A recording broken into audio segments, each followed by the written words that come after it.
Chapter 824. If it was said that tonight's slaughter had officially begun at this time, then the explosive point was Sylvia's sudden appearance. In the open space of the building, Dochi was everywhere, and magic elements were violent. A wild laughter almost never stopped. Ah, cool, satisfying, worthy of being the flower of nights, worthy of being Xia. Wei, and after laughing, she said, "You are very noisy." With a faint voice, a flame spear suddenly jumped up and smashed the gold and silver sword light in front of it. Then it closed in step by step and rapidly attacked. The spear technique was mediocre and not exquisite, but did not give people the slightest room to breathe. It carried the dust of the stone slabs on the ground, and the rolling earth dragon. Its momentum was like a rainbow, but it was a pity that this good scene did not last long. After a short few breaths, several bright and clean jade pillars suddenly appeared out of thin air, directly encircling the domineering light spear and attacking it. Although Sylvia broke out of the pillars with her spear after a short moment, the attack rhythm had been broken, and the unstoppable momentum from before had been completely exhausted. More importantly, the gold and silver sword light had already recovered and finished accumulating power. In the whistling sound of the air breaking, countless sword lights were like a storm, instantly suppressing the flame spear. "Ha! Sorry, I was a little excited. You know, the people in the hall often compare us to each other, saying that we are all geniuses. But I hate this the most. What's more annoying is that every time the conclusion is that I am not as good as you. This is clearly personality discrimination. So I have been looking forward to this battle for a long time, and you really did not disappoint me." Sylvia used offense as defense, dismantling the gold and silver sword light. "But I'm a little disappointed. You came for Tang Yin this time, but that Tang Yin strength has already surpassed me by a bit. You can't even beat me now. How can you beat him?" Luda raised his eyebrows. He did not care about the ridicule, but was a little surprised. Sylvia would not lie, so if she said that she was not as good as Tang Yin, then she was really not as good as him. But she had only said a bit of difference before, and then it quickly became a bit. This seemed to be a quantitative change, but the meaning behind it was enough to make one speechless. Sure enough, Sylvia seemed to have seen through Rhodes' thoughts. She said calmly, "I've fought with Tang in hundreds of times. Do you know what shocked me the most, and even made me a little scared of him?" He answered his own question. It's not his strange but extremely practical assassination techniques, nor is it his freakish speed that allows him to come and go as he pleases, nor is it his shameless, wretched, and cunning combat style. It's his strength that keeps improving day by day. There seems to be no bottleneck, no end. Every time you fight him, he will always give you something new, a new surprise, until he completely surpasses you. The gold and silver sword glow was still sharp, but Rhodes was silent. After a while, he opened his mouth and laughed. "Ha! If it is really as you say, then it is indeed terrifying. But this also means that my decision is right. As long as I kill him this time, then this terror will naturally cease to exist." Listening to the confidence in his words, Sylvia thought of the terrifying power that she faintly felt before and couldn't help but frown slightly. At this time, Rhodes said again, "And you said that I can't beat you, but how do you know if I'm hiding my strength?" Sylvia pursed her lips. "So, you think I'm going all out now? You said that you're here to kill me this time, so of course you have to go all out. You won't leave again." With a sudden burst of laughter, Rhodes swayed his body and swung his sword at Sylvia, who suddenly rushed out of the sword net. Without stopping, Sylvia swung her spear and swung it directly away from the big sword. Then, her body followed the movement of the spear, and like a comet shooting through the air, she crossed a distance of more than 10 feet and pointed her spear at the gray-robed bishop who had no time to dodge. The gray-robed bishop exclaimed and quickly dispersed the magic that he was chanting. He placed his magic wand horizontally in front of his chest and used all his strength to support the holy magic shield around him. In a flash, the tip of the flying spear touched the magic shield and immediately hit the surface of the shield like a tidal wave. In an instant, the flame rose again, and the magic shield was like a fragile eggshell. With a bang, it was instantly shattered. The shield was broken, and the spear pierced. The gray-robed bishop was about to die on the spot, but at this time, a big gold and silver sword blocked in the middle. Boom! The combat energy in an aerospace was released wildly, and the air waves were rolling. The gray-robed bishop, who was closest to the sword, was immediately sent flying, and he spat out a large amount of blood in the air. But in the end, he didn't die. After landing, he was extremely alert, or perhaps extremely afraid of death, and once again raised a magic shield. Taking a few steps back, Sylvia said sarcastically, 2 against 1. Is this the battle you're looking forward to? She waved her spear and attacked again. In fact, this was the reason why Sylvia couldn't go all out. There were 2 opponents, and Rode was naturally the main attacker. As for the gray-robed bishop, although his combat experience was a mess, he had the cultivation of a grand mage, after all. Under Rode's protection, he could always cast spells while standing still, and it wasn't a problem for him to interrupt Sylvia's attack rhythm like before. To make a bad but vivid analogy, the gray-robed bishop was now playing the role of an annoying fly in a shit stir, so that Sylvia couldn't finish the job in one fell swoop. Haha, I can't help it. I don't want to do this, but I can't kill him first, right? Rode swung his sword to block the spear and said with a lazy smile. Sylvia shook her head slightly and sighed at her bad luck. Then, she couldn't help but think of retreating. Her battle style was to press forward and never give up until she reached her goal, but she definitely wasn't arrogant. Rode's strength was indeed not weak, and he wasn't much weaker than her. Therefore, judging from her current state, where she couldn't go all out, she definitely couldn't kill him. After all, this was Rode's home ground, and there were still a few other experts like him in the team. If she waited for all of them to arrive, perhaps she wouldn't even be able to escape, let alone kill him. But Sylvia, who was in a daze, didn't know that Rode was also feeling a lot of doubts and anxiety. Although he didn't know that Tang had entered the academy, Rode had a bad premonition after hearing the explosion at the academy's main entrance. Outside the academy's main entrance were cavalry soldiers who had been guarding for a day, and there were also some gangsters who weren't worth mentioning. Rode naturally knew this. But even if they had the guts to break into the academy under the attack of the elite team here, they should have retreated quickly. Instead, it had dragged on for such a long time, and it was still a situation where the battle cries shook the heavens. There are outsiders involved. Who is it?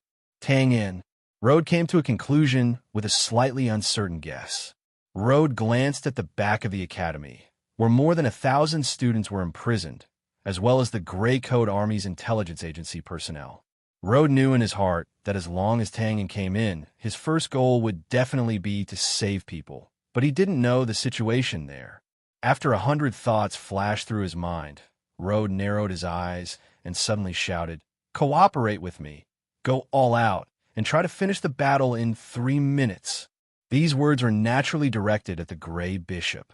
The latter was naturally overjoyed and nodded happily. Okay. Sylvia immediately pursed her lips. Although she was a little surprised why the other party was still a little anxious when he had the upper hand, she didn't have time to think too much at this time, because the gold and silver combat aura had already surged wildly, instantly breaking through the previous battle state, and was indeed coming at her with all his strength. In this regard, Sylvia was naturally not afraid. Even if Rode and the Gray Bishop's combined strength surpassed hers, it was undoubtedly a fool's dream to want to finish the battle in 3 minutes. And in fact, the result was exactly the same.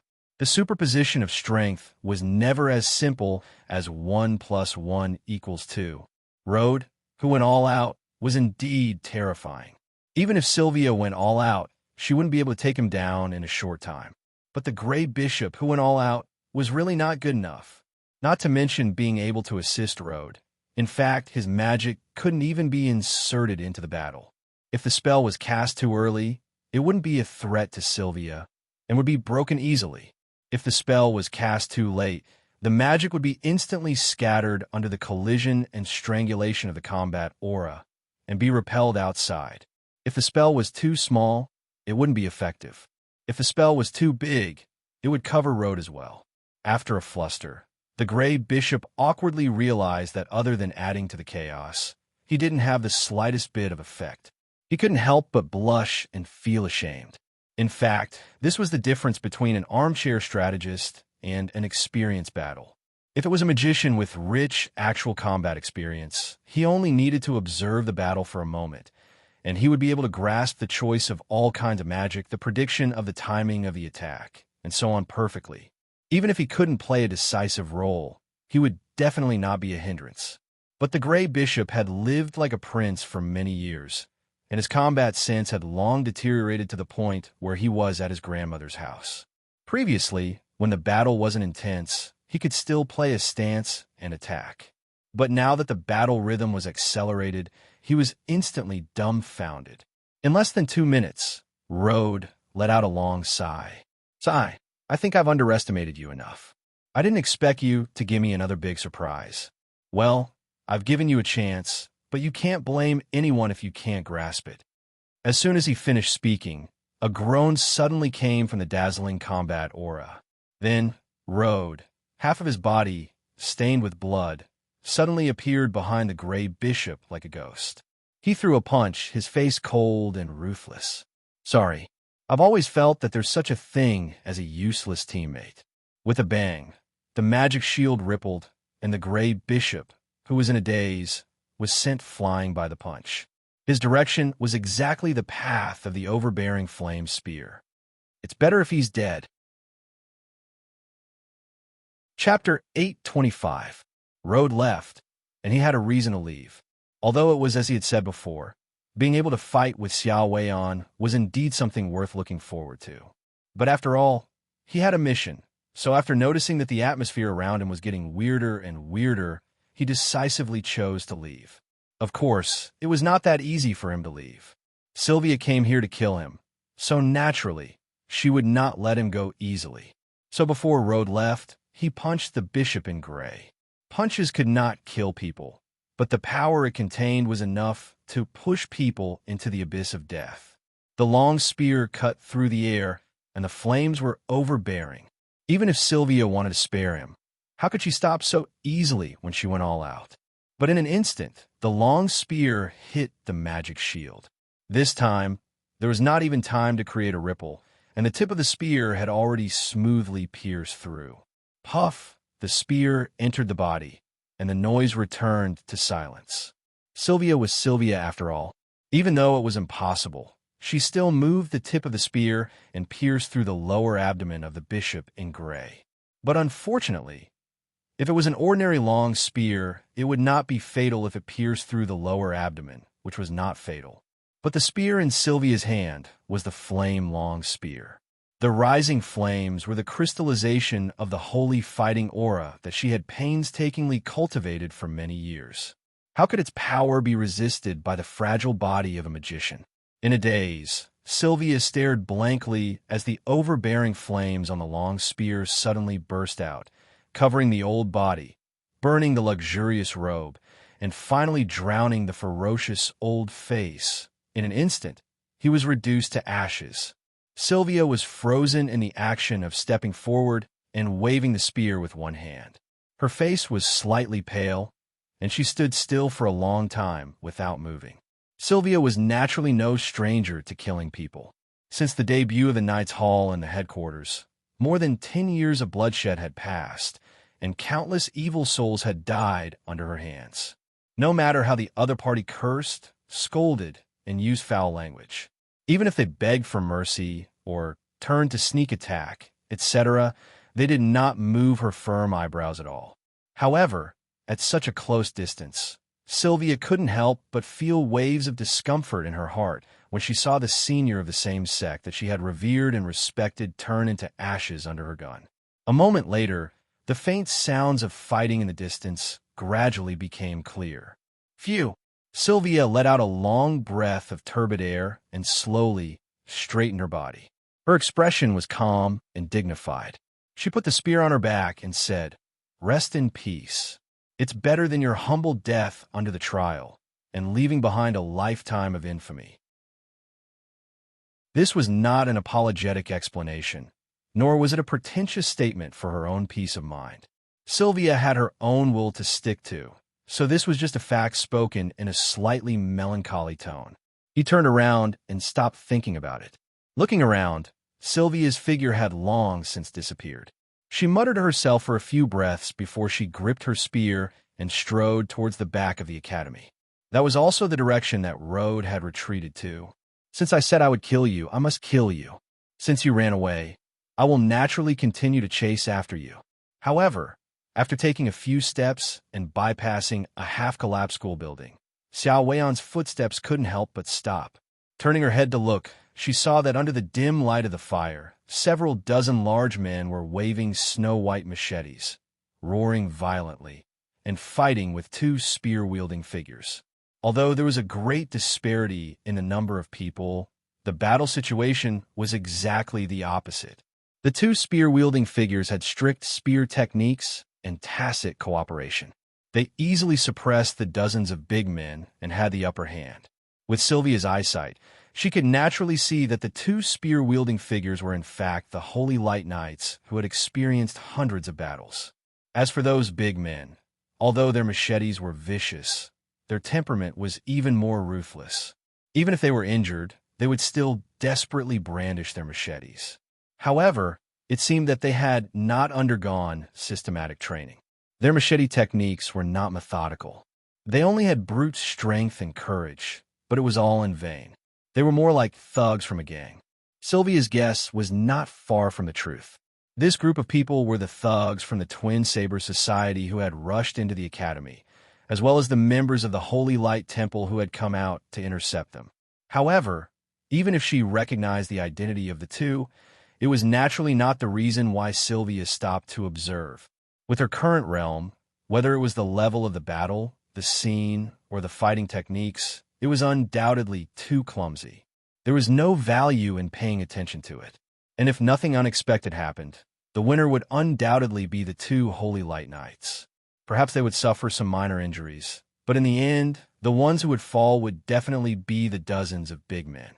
This was the difference between a martial artist and an ordinary person. When the difference in strength was too great, courage, confidence, and so on could play a negligible role. However, Sylvia still did not leave. On the contrary, she was somewhat serious in her observation. The target of her line of sight was a big man who had his hands behind his back and was rapidly running around the periphery of the battle. Perhaps this was the so-called intuition of an expert. Although this big man did not have a machete in his hand and did not participate in the battle as if he was afraid of death, but Sylvia could still faintly see something different about this person. It seemed that he was a little more dangerous than those people with machetes. In a flash, the situation of the battle in the field suddenly changed. A scream was heard. A big man was fiercely waving his machete, but the bloody hole in his forehead took away all his strength, and he could not help but fall to the ground. This was the first person to die since the beginning of the battle. In such a situation, naturally, it was not that the two Holy Light Knights were not strong enough, but when they were besieged, the effect of injuring the enemy was greater than killing the enemy. This was the conclusion of several battles. But this experience did not seem to be very useful at the moment. No matter how the two Holy Light Knights hurt, such as breaking the arms, piercing the thighs, and so on, it could not suppress the attacks of these big men. On the contrary, it seemed to have stimulated the fierceness of these big men, and they did not stop waving their machetes. In anger, the Holy Light Knights simply let go of their hands and feet and seized the opportunity to directly kill one of them. The effect was not bad. When a scream was heard, the big men who had bloodshot eyes stopped at the same time, as if they were frightened and did not dare to attack. When the Holy Light Knights saw this, they could not help but curl their lips and laugh mockingly. Sure enough, the effect of death was more effective for these so-called desperados. At this moment, the person who was running around aimlessly suddenly broke into the battle circle and stood at the position of the fallen big man. He raised his hand and said, "Take my hidden weapon." Puff!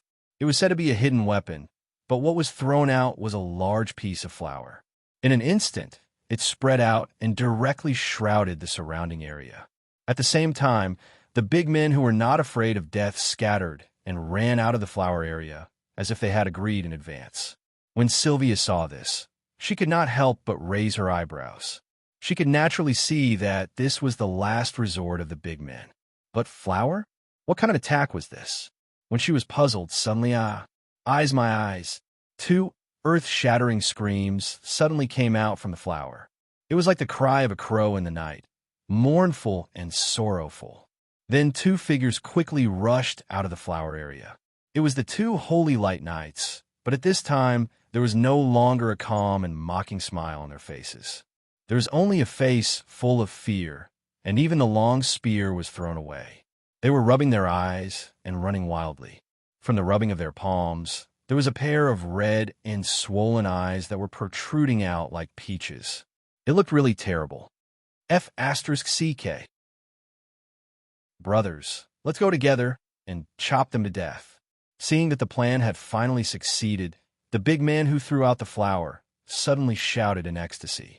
Then he took out a pair of bright swords from his back and rushed forward quickly. As soon as the roar fell, the dozens of big men who had just scattered ran back together. They formed a circle and blocked the two holy light knights in the middle. They raised their swords and slashed down. At this time, the scene was different from before. The vision of the two holy light knights seemed to be seriously damaged. Even if they heard the sound of the swords and subconsciously avoided it, it was impossible to avoid the dozens of swords. After a short few breaths, Sylvia came back to her senses. She saw that the dozens of big men had already scattered. Their faces were full of satisfied and excited expressions. Of course, they had a reason to be excited, because the two holy light knights who were much stronger than them were lying on the ground. They were badly mutilated and were silent and motionless. The night wind blew and scattered a large piece of flower on the side, but could not disperse the strong smell of blood. Somehow, looking at the classic scene of the weak defeating the strong in front of her, Sylvia was slightly stunned. She vaguely smelled something familiar from it. Shameless, wretched, strange. This was really the style of that guy. Let's not talk about a woman's intuition for the time being. Sometimes it was indeed a completely unreasonable thing, but it directly pointed to the essence of reason. Let's talk about this seemingly inconceivable and extremely absurd scene. In fact, it was constantly playing out in various places of the academy. Because of the urgency of time, the two big men did not get the legendary chili water and sulfuric acid that had better effects. Therefore, the lime powder that was previously distributed was the inexhaustible supply of lime powder from a kiln. At this time, if someone stood at a high place to observe the battle, they would inevitably see the lime powder rising from time to time in various places of the academy. Of course, those who did not know the function of the lime powder would only be puzzled and puzzled. What effect could the flower have in a battle? In fact, it had a great effect. It had to be said that some things were naturally suitable for a certain group of people to use. For example, hose were for farmers, rouge for women, and lime powder for gangsters. Tang and only mentioned that there was such a thing and roughly what kind of effect it had. He did not elaborate on the rest. But when this thing really fell into the hands of the gangsters, they could use it smoothly. It was completely self-taught and went straight to the level of a master. And those Knights of Light were unlucky because of this. It was originally an easy one-sided battle, but after a pack of lime powder fell, the battle situation was directly reversed. It did not matter if you had exquisite marksmanship or rich combat experience, etc. Under the blindness of both eyes, it was useless. Muddle-headed, they would be chopped into meat paste and die in the hands of a gang of gangsters, of course. Not all of them could succeed. This thing had no effect on mages who were holding up magic shields, and it had little effect on warriors who had superb combat aura. This was because even if they were blinded, under the eruption of the combat aura, they could instantly clear a large area around them. But even so, one had to admit that tonight's battle, because of this inconspicuous little thing, was quietly changing and gradually getting out of control. Chapter 826.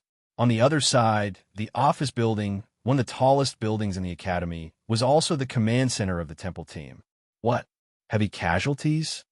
Listening to the report of the people in front of him, Rhodes' eyes widened instantly, and he scratched his messy hair. I know that the academy is very large, and I was also mentally prepared for the surrounding defense line to be broken. After all, the magic traps built by those trash were really not that good. The main gate was broken. Well, the idea of riding a horse to step on the exploding crystal is really fresh and practical. I admit it. But how could a bunch of F***king mobs and gangsters cause such heavy casualties to the elite team of the Temple of Light? Are you sure you're not kidding me? It was caused by this thing.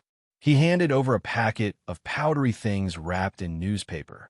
They said this is lime powder. Lime powder? What kind of powder is that? Can it be eaten? Rhodes looked at the grayish-white powder in astonishment. He pinched a little with his finger and sniffed it as if he was going to put it into his mouth. They said it's the waste of the kiln. It shouldn't be eaten. Rhodes' eyes widened again.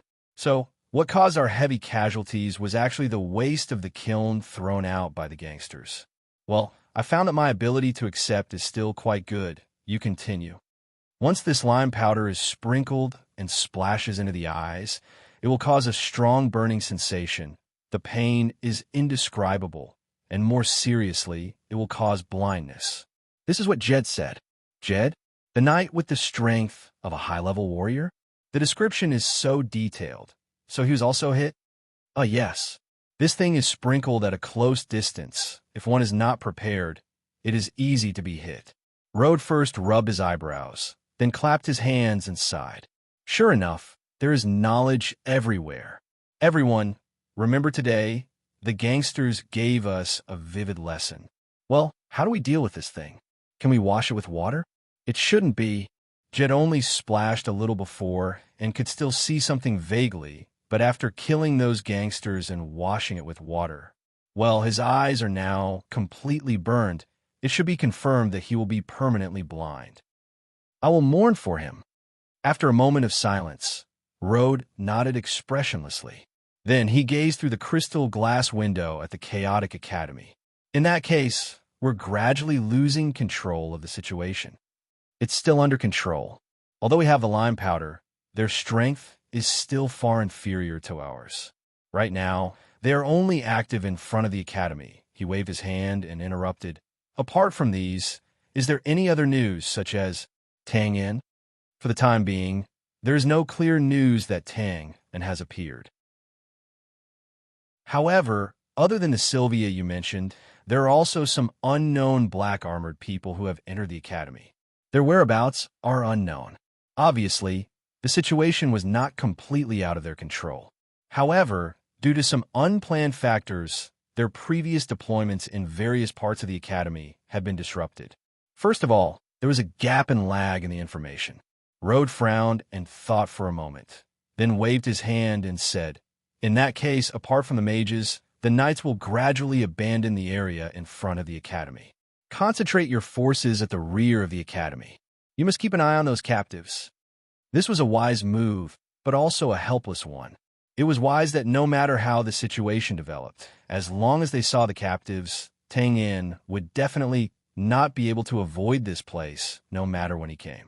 As for the helplessness, it was because they realized that they had underestimated their originally insignificant opponent, which led to the current awkward situation. They had to sacrifice the rook to save the king.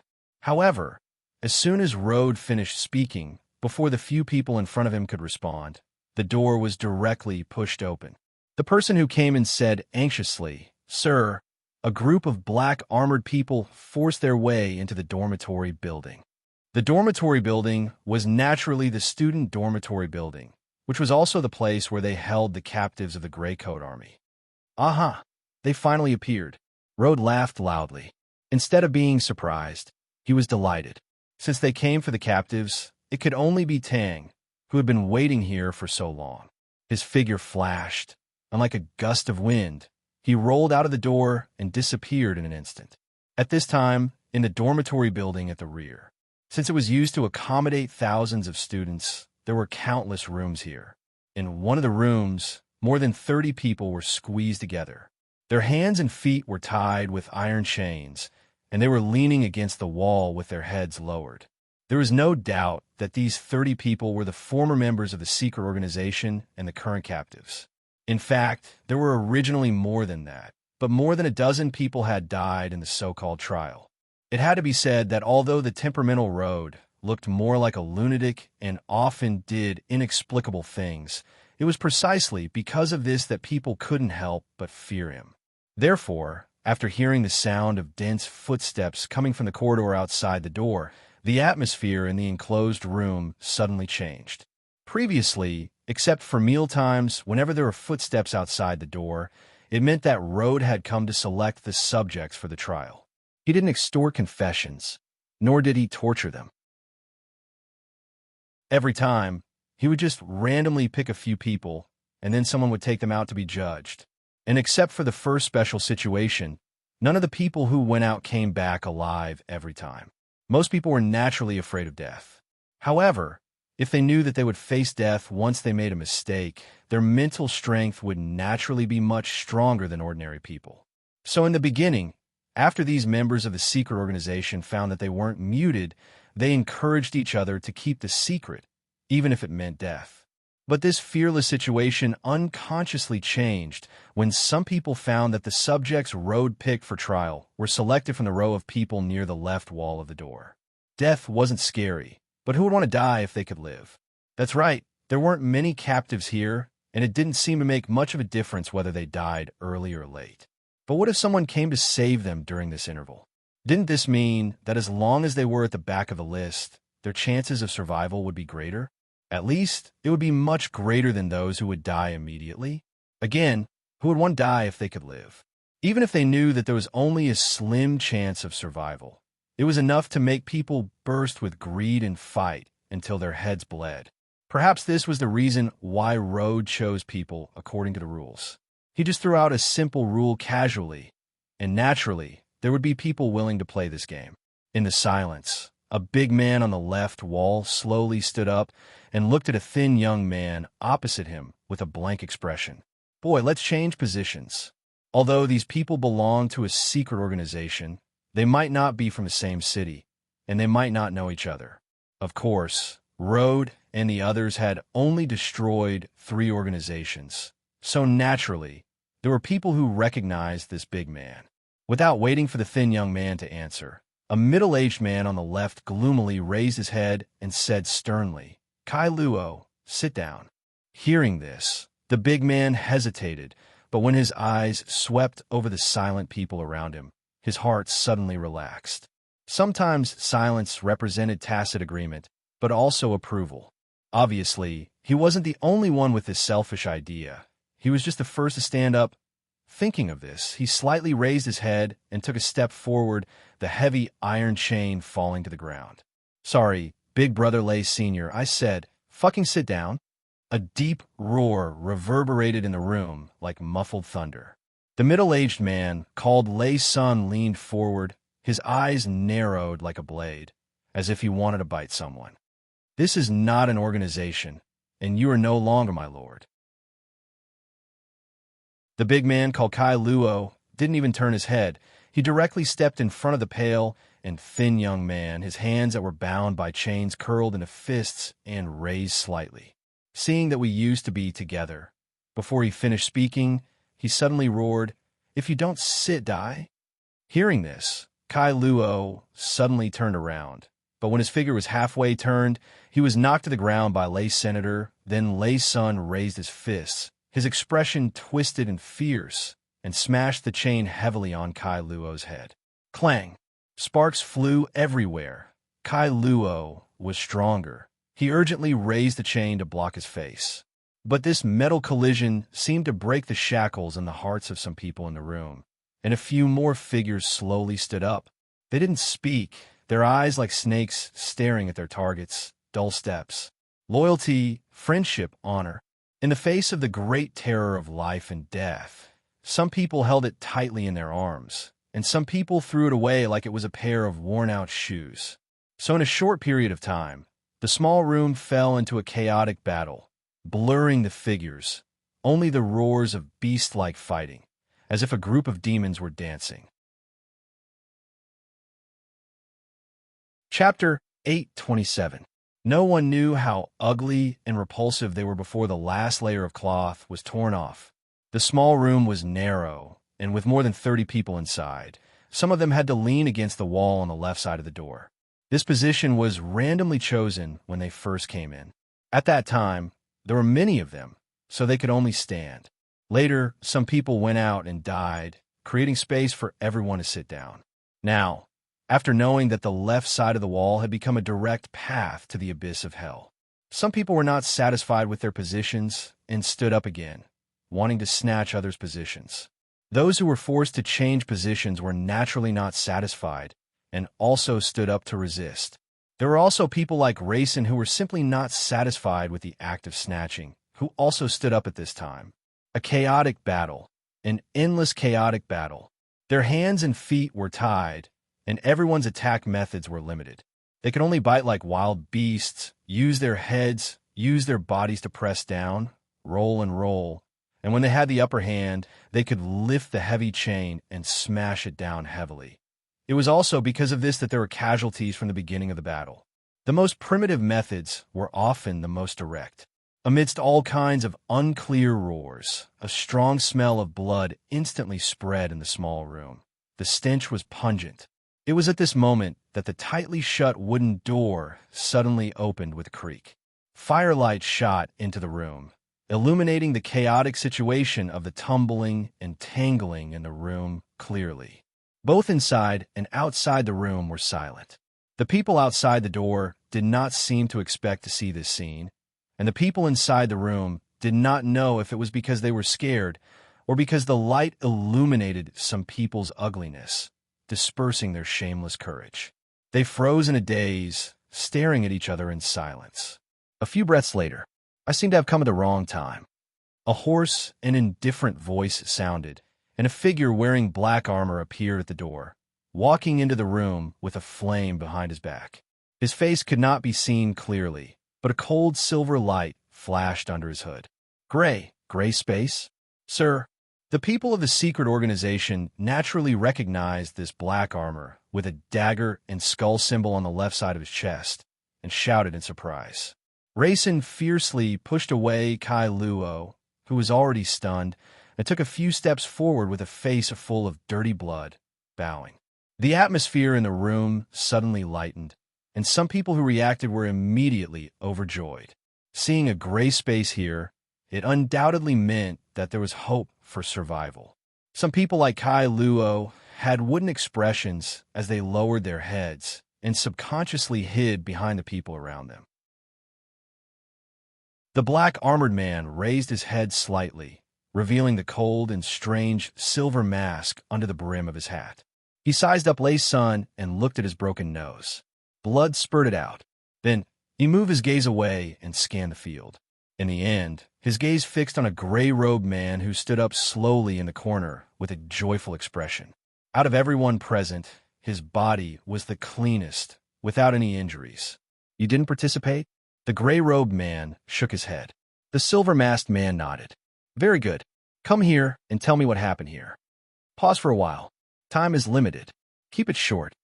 After all, the gray-robed man was an intelligence agent. He walked over and pondered for a few seconds. Then, he quickly summarized the situation and the reason behind it. I see.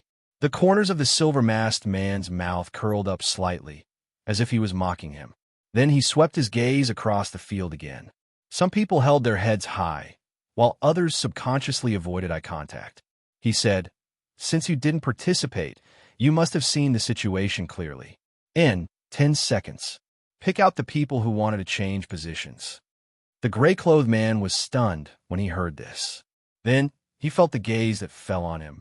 There was a faint hint of pity and pleading. After hesitating for 3 seconds, he silently raised his head, stretched out his hands that were bound by iron chains, and pointed, him. The crowd was quickly separated.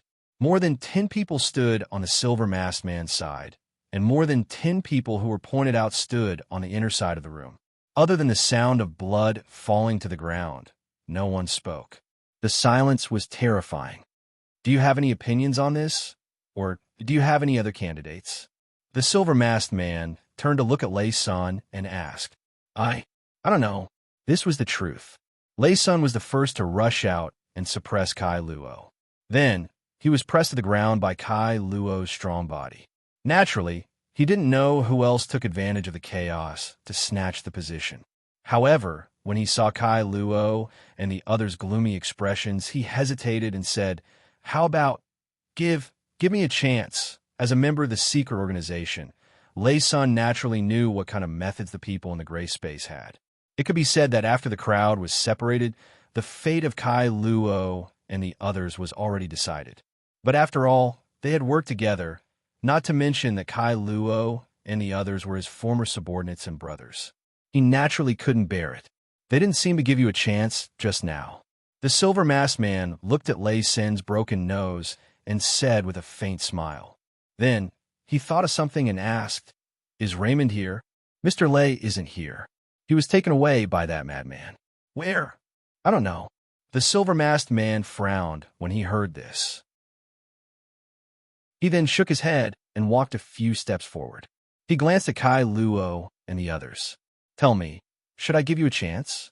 After a few breaths of silence, a trembling voice came from somewhere under the dim firelight. We were wrong." "No, you weren't wrong."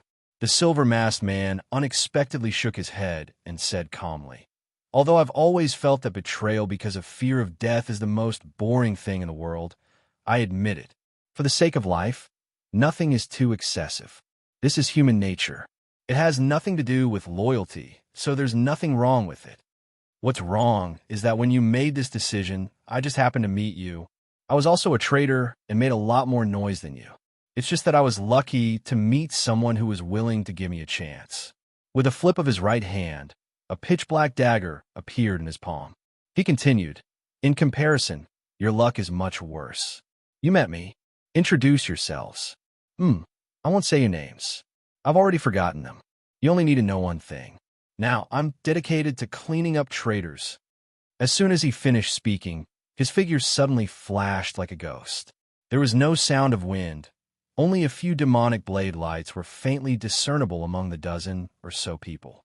In the blink of an eye, the silver-masked man had already turned around and walked back. He still said indifferently, "Let's go to the top floor. Our time is limited." When the dozen or so people heard this, they subconsciously walked out of the door. Only Rayson looked back and met Carol's empty and regretful eyes. He couldn't help but lower his eyes and look sad. At this time, "I'm sorry. Although I'm very grateful for your help just now, you can't come with us." His footsteps paused. The gray-clothed man raised his head blankly and looked at the silver-masked man in front of him in a daze. Silence represents neutrality, but it also represents compromise and betrayal. Hearing this, the gray-clothed man was silent. Yes, he wasn't sitting on the left wall just now. Seeing that no one came to snatch his seat, he didn't make a move. This seemed to be staying out of the matter and not participating in the betrayal. But wasn't this also a compromise to Carol and the others? A betrayal to Rayson and the others? The silver-masked man placed something in the other's hand. "But I'm willing to give you a chance to prove yourself. I hope you won't disappoint yourself this time." After saying this, he turned around and walked out of the door. Bang! The soft sound of the door closing caused a series of banging sounds. The gray-clothed man slowly turned his head and saw Carol and the others fall to the ground.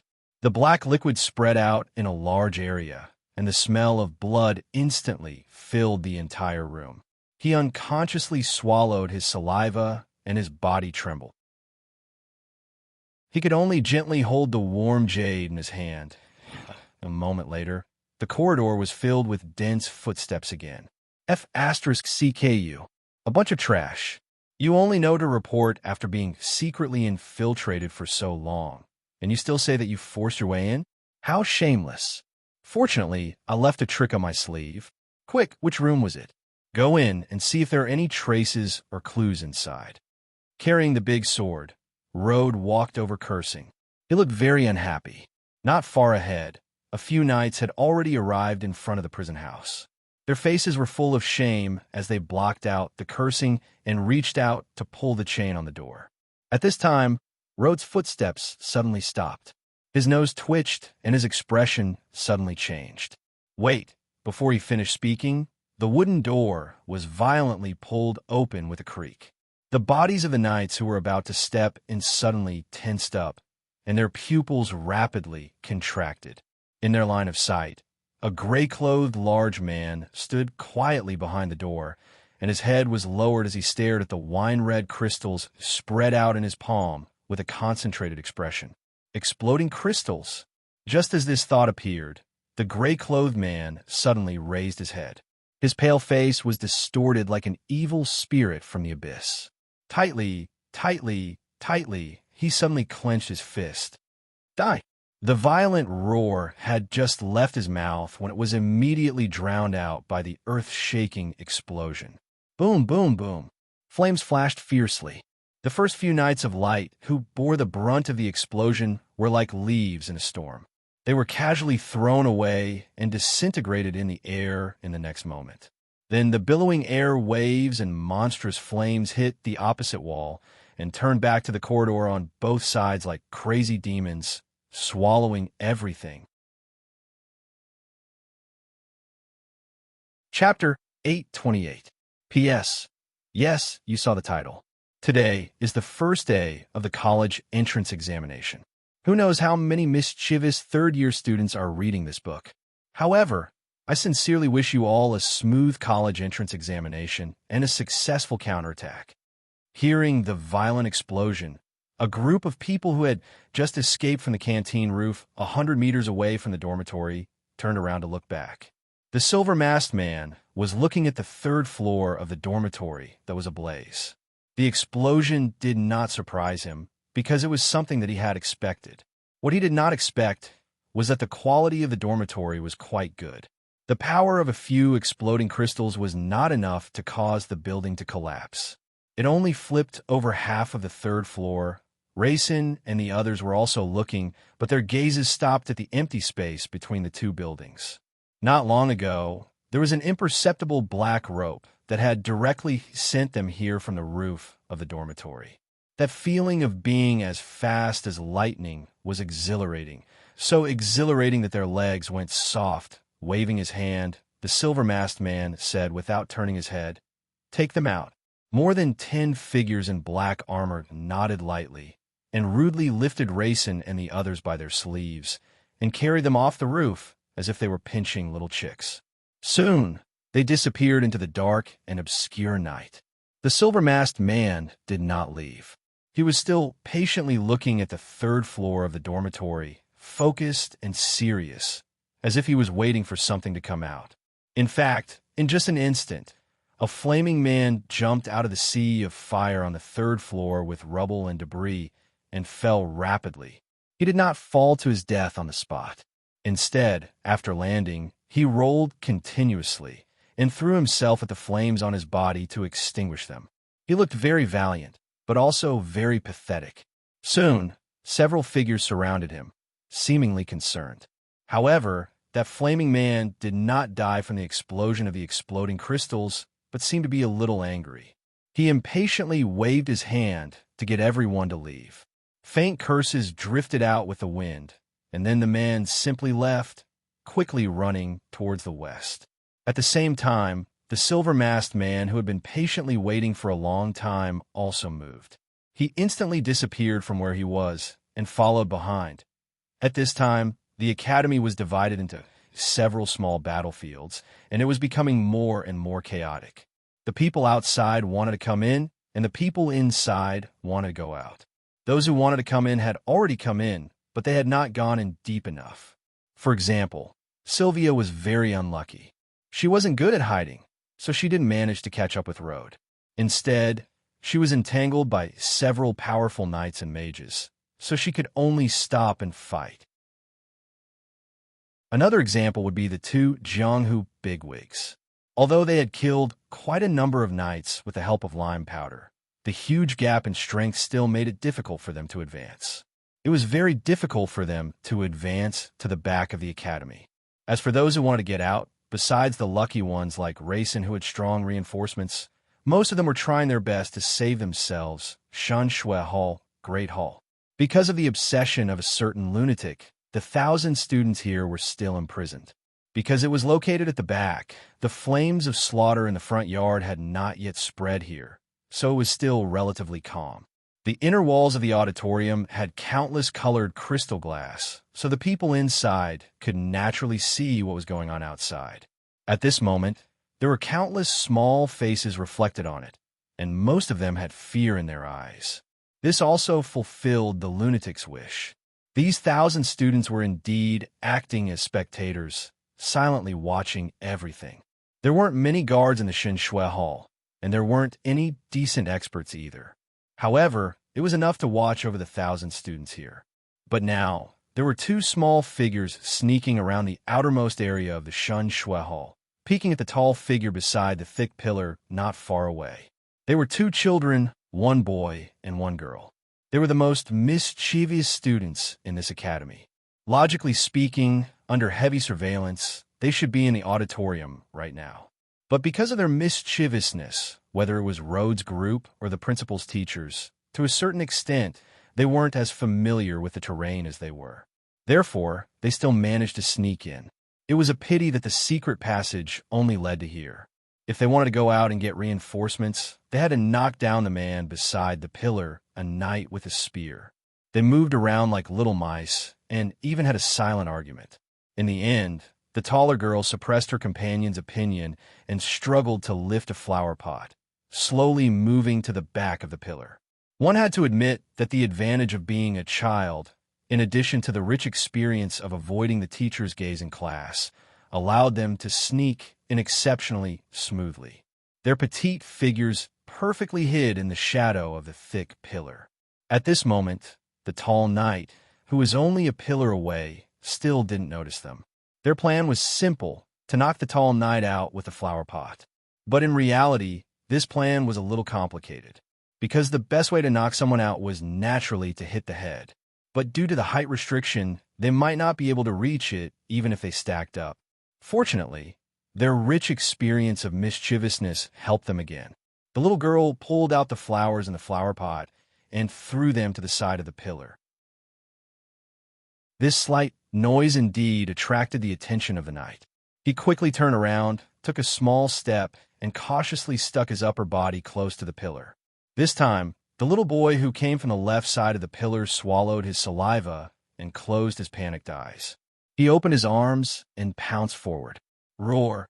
The little boy roared bravely and accidentally made the knight's body stagnate. Coupled with the fact that the little boy suddenly grabbed his legs, he fell down just like that. With a bang, the knight fell heavily to the ground. This kind of small injury naturally didn't affect him, but he forcibly turned his head to look at the little boy at his feet. His expression couldn't help but be embarrassed. Damn it! Before he finished his words, the little girl hiding behind the pillar bravely jumped out and decisively smashed down the huge flower pot in her hand. Whoosh! Bang! Bang! After the big movement, there was silence. The little girl froze her gesture of decisively falling down. She blinked her eyes as she looked at the broken flower pot tiles. The little boy loosened his tightly hugged legs, stood up, and blinked as well. Then the two little faces turned pale. The plan was successful. The flower pot was successfully hit in the head. The knight's forehead was instantly cut open, and blood flowed everywhere. Looking at the disparity in strength between the two sides, the result of this battle could be said to be great. But the key now was that the knight wasn't knocked out as planned. Instead, after being stunned for a moment, his eyes widened, and he couldn't hide his anger. There was no problem with the plan of these two children, and their moves were also very decisive. Especially the final smash, it was even more beautiful. They believed that if the opponent was an ordinary person, or even the defenseless Byron and the others, they would have succeeded. But unfortunately, their opponent was a proper temple knight.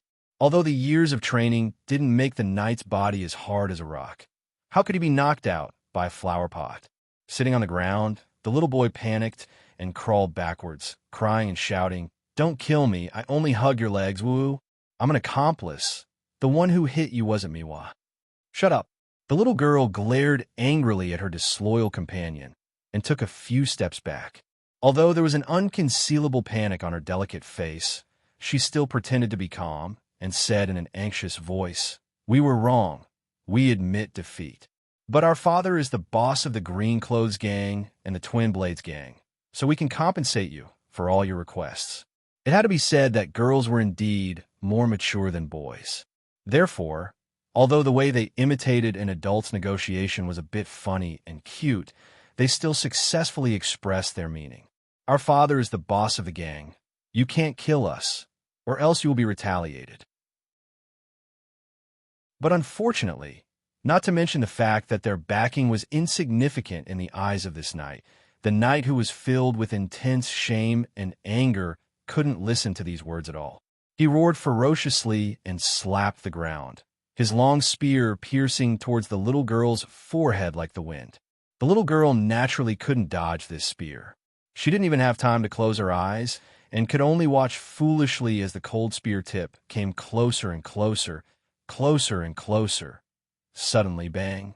With a muffled sound, the long spear froze a few inches in front of the little girl's forehead and couldn't move an inch further. At the same time, the knight who had just been hit in the head was hit in the head again. But this time, it wasn't a flower pot, but a shovel that suddenly appeared. And this time, the result was much more serious. It was no longer a matter of dizziness, but the knight's head was smashed in a few inches, and he couldn't survive. You even have the heart to do this to a child, tis TSK. I've already said that you clergy have no future at all. Chapter 829. The tip of the spear was still a few inches away from her forehead, so the little girl was still alive. His head was smashed a few inches off by the shovel, so the knight was naturally dead. Wah! The little boy on the side saw the knight fall to the ground with blood oozing out of his face. His face was extremely ferocious, and he could not help but scream and cry again. He rolled and crawled behind the little girl and grabbed the corner of her clothes, refusing to let go. Shut up, coward!" The little girl recovered from the horror, and her face turned pale. She subconsciously wanted to slap away the arm that was grabbing the corner of her clothes, but she did not succeed after several attempts. In the end, she could only glare fiercely at the other party. She raised her head and looked at her savior who was searching the knight's body. Unfortunately, his face was hidden in the darkness, so she could not see his face clearly. She turned her head and looked at the slightly deformed shovel that was stained with mud. She could not help but swallow her saliva. How much strength does it take to do that? Even a gold medal fighter can't do that. I wonder if I can recruit him? After all, she was born in a gang. After narrowly escaping death, she did not consider the current situation and wanted to recruit him first. But what she did not know was that the person in front of her was also wanted by her father. Speaking of which, the person who appeared with the shovel and the image of a coquettish savior was naturally Tang Yin. Tang Yin was the first person to sneak into the school, but he did not participate in the melee after that. Instead, he went somewhere to do other things. It was not until now that he officially came out for a stroll. When he passed by the Divine Learning Hall, he happened to see this scene and knocked the shovel. Tang Yin did not find anything valuable on the night, but he did not regret it. He stood up with the shovel and waved at the two children in front of him who were still in shock. "Let go, don't pull me." The little boy was obviously very afraid of Tang Yin. He grabbed the girl's clothes tightly and did not want to go over, but his strength was not enough. In the end, he was dragged over by the girl. The little girl pretended to be mature and bowed. She said with a slightly trembling voice, "Thank you for saving my life, sir." In the future, Tang Yin waved his hand to interrupt the following words of reward. Naturally, he did not care about this small gratitude and asked directly, "Do you know Road?" "Yes, the guy who's a little crazy." According to the original plan, David would be the attacker and Michaud would be the rescuer. As for killing, Tang Yin had to do it himself. The little girl nodded without hesitation. "Yes. Where?" The girl blinked her big watery eyes and pointed behind her. "It's in the auditorium." "Huh." Tang Yin shook his head and laughed. He reached out and rubbed the girl's soft hair. "Remember, when you lie in the future, you have to be calm and don't blink. You have to convince yourself first before you can convince others. Pausing for a moment, Zhang Xian turned to look at the young boy, who had his head lowered, not daring to meet Zhang Xian's eyes. Right, there's another important point. If you have companions with you, it's best to discuss it with them first so that they can agree on the same statement. Otherwise, it's easy for them to see through your disguise. The little girl's face turned pale. Of course, she didn't know where Road was. She lied because she wanted to borrow Tang An's hands to clear the guards and rescue everyone. Now that he had been exposed, he was naturally a little flustered. However, seeing that Tang An didn't seem to have any intention of blaming him, he quickly nodded obediently. Hearing that Road wasn't here, Tang An naturally didn't want to stay here any longer and was about to leave.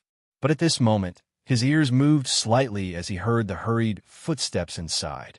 He couldn't help but raise his eyebrows and ponder for a moment. Whether it was the sound of the flower pot smashing or the night's roar, the movements were not small, and the guards inside naturally heard it. It was probably because they had been disturbed by the explosion outside that they had only rushed over now. After thinking about it, Tang An picked up the shovel again and turned to walk inside. The academy is not peaceful now. When you get out, don't run around. Wait for your master to come and pick you up, okay? The little girl was stunned for a moment, but her reaction was quick. She looked overjoyed and pulled the boy to chase after him. I know. Thank you, sir. We will not let everyone run around. This was the truth. The near-death experience just now made her realize that the current situation was really dangerous. It was not something that could be solved with cleverness. Hearing this, Tang An nodded with satisfaction. This was not a great kindness, but the more chaotic the academy was, the more advantageous it would be for him to kill later. Therefore, it was necessary to deal with the guard here first and let the rescue personnel from the city rush over to fight with Rhodes' men. Of course, the two children didn't know these thoughts. The little boy was still wondering, why are you thanking him?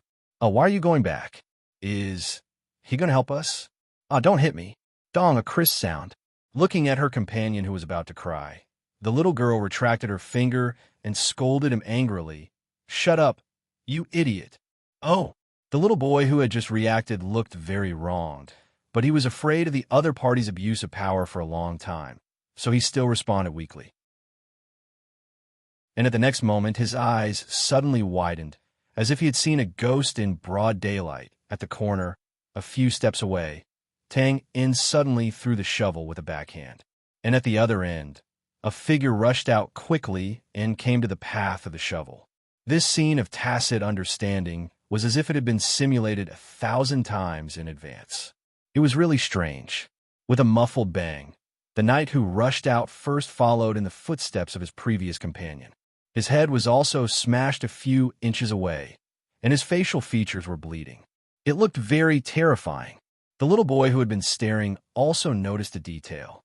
The previously deformed shovel actually returned to its original shape in an instant because of this, but some of the soil on it was shaken off. What happened next was simple. Under the little boy's dull gaze, the shovel changed shape, returned to its original shape, changed shape again, and returned to its original shape again. It was like a magic trick, changing unpredictably. The little girl didn't notice this detail. She just followed behind step by step, watching Tang and casually and seriously hit the shovel like a hard-working blacksmith, never taking a step back, never missing a single time, crushing all the way. She couldn't help but have starry eyes. She thought to herself, when can I be like this? Whoever is disobedient, just a shovel and the world will be at peace. The shovel's quality was good, but it couldn't withstand Tang An's usage. Finally, after hitting another knight's head, the shovel broke with a crisp crack. The broken part was the connection between the shovel's head and the wooden handle. However, there weren't many guards in the theology hall, so they had already arrived outside the hall. Tang An casually threw away the wooden stick in his hand, looked around, and waved his hand. Go in. Remember what I said before, don't run around. Okay. Nodding heavily, the little girl picked up the iron shovel head, and the little boy held the wooden stick tightly. The two of them stood in front of the door with an expression that said they would kill anyone who stood in their way. They were extremely serious. Seeing this, Tang An couldn't help but chuckle. He touched the two children's hair and turned to leave. He could vaguely hear the sound of the door opening behind him, as well as excited shouts. Haha, we're back. The bad guys outside are all dead. Do you see this wooden stick? Let me tell you, this is a divine weapon. One hit, one kill. Don't touch it. Once again, returning to the entrance of the theology hall, Tang In narrowed his eyes and looked into the distance. The front yard was already filled with flames and thick smoke. However, there were even more holy white lights that rose and fell one after another, both strong and weak. That was the unique holy fighting aura of the temple. Judging from this situation, the temple was indeed the temple. Even if they were in a difficult situation, the elite team they sent out was terrifying enough to completely crush them. However, seeing this, Tang In didn't panic. Instead, he smiled faintly, because what others saw was pure strength, but what Tang In saw was scattered strength. Everyone was fighting for themselves, as if they were trapped in a quagmire. This meant that the situation was gradually getting out of their control and becoming more chaotic. Haha, it's good to be chaotic. It's easier to fish in muddy water. Tang In smiled and murmured. At this moment, all of a sudden, a loud shout came from afar. Who are you? Tang In turned his head and saw a holy magic shield hovering in the air to his left. He narrowed his eyes again and found that it was an acquaintance. It was the white-bearded bishop he had seen at the temple headquarters before. Since it was an acquaintance, the other party should also recognize him. After all, Tang Un's wanted portrait was leaked from the temple. However, the chaos had not yet spread to the theology hall. There were no flames here, so it was a little dark. The white-bearded bishop obviously didn't recognize Tang Un. However, when he saw the light knight lying at Tang Un's feet, he was furious and ordered the knights below to attack. Shaking his head slightly, Tang In stepped slightly and the knight's spear on the ground appeared in his hand. Then, he suddenly stepped forward and swung his arm. There was a flash of blood. Whoosh! The long spear pierced through the air like a blood-red dragon soaring into the sky. It opened its mouth and roared. The sound was so powerful that it shook the world. As he screamed, several beams of holy combat aura pierced through the air to block the attack. Some of them were quite powerful, but they were too slow. They were instantly left behind by the blood-red dragon. In the blink of an eye, they were right in front of the white-bearded bishop. The white-bearded bishop was dumbfounded. He, who was not good at actual combat, could not come up with any countermeasures. He could only watch as the long spear hit the magic shield. With a loud bang, the magic shield shattered into streams of light in the sky after a slight contact. The white-bearded bishop was like a kite with a broken string, falling far away. It was a hit.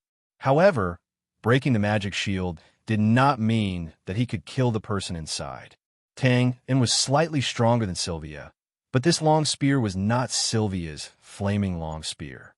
The moment the shield was broken, the long spear also shattered into pieces and disappeared. Sure enough, after a short while, the white-bearded bishop stood up shakily on the roof of a small building in the distance. Then, he screamed hysterically, "Kill him! Kill him for me!" Tang In pursed his lips and said softly, "Idiot!" As soon as he said that, the scream in the distance suddenly stopped like a chicken being grabbed by the throat. Looking from afar, the white-bearded bishop's body was already motionless. His body had been pierced through by a silent arrow. The arrow had pierced through his heart. Tang was not surprised at all, since he had entered the gray space. So naturally did Tang In. But in front of a master archer, as a magician, he did not use a shield immediately. What was he if not an idiot? Chapter 830. Tang Un was the creator of the gray space, so he naturally knew everyone's fighting habits. He was an archer, a master of archery. With a bow in hand and a quiver on his back, he could suppress the enemy in an area.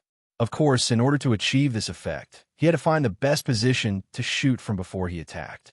In other words, when a white-bearded old man's heart was pierced by an arrow, it meant that he had already found the right position. Sure enough, as Tang In strolled around, Arrows flashed in the twilight sky from time to time, and sharp whistles sounded like blood-curdling cuckoos. Tang didn't look at the sky. Even though he knew that every shriek represented the death of a deceased soul, he didn't have time to lament, because he had another mission to do. "Excuse me." Tang was currently at the back of the school, which hadn't been affected by the chaos in the front. So, as long as he saw a figure wandering around, he would beat him up and then capture him. Basically, he wouldn't be wrongly accused. Of course, if he wanted to ask for directions, he had to be more polite. So, looking at the knight on the ground, Tang was very polite. "Where's Rhodes? Where's your mother?" These knights were different from ordinary clergymen. They had been through hundreds of battles and were extremely strong-willed. At the same time, they weren't afraid of vulgarities. Hearing this, they cursed without thinking. Tang had a lot of methods to extort a confession, but time was of the essence, and he didn't have the patience to do so. So, when he heard this, he also broke the knight's throat without thinking and choked him to death. Didn't your mother, your father, and your mother tell you to be polite? Cursing was a skill. If you didn't want to be in a bad mood, the best thing to do was to kill the person first before cursing. That way, there wouldn't be a situation of arguing. Getting up, Tang was in a good mood as he continued to look for his next target. He was here to kill, and before his target appeared, he didn't think about hiding his tracks. This way, other people would naturally be able to see him. Just as he turned into the corridor of a condominium building, he ran into a burly man with a gun who was rushing over from the opposite side. They looked at each other and sized each other up. "Who are you?" Tang was still very polite. "Excuse me, Road. Hey, don't be so impulsive. Perhaps you prefer another way of talking?" After several breaths of time, there was a miserable howl mixed with the sound of bones breaking. Tang looked at the big man rolling on the ground and rubbed his nose.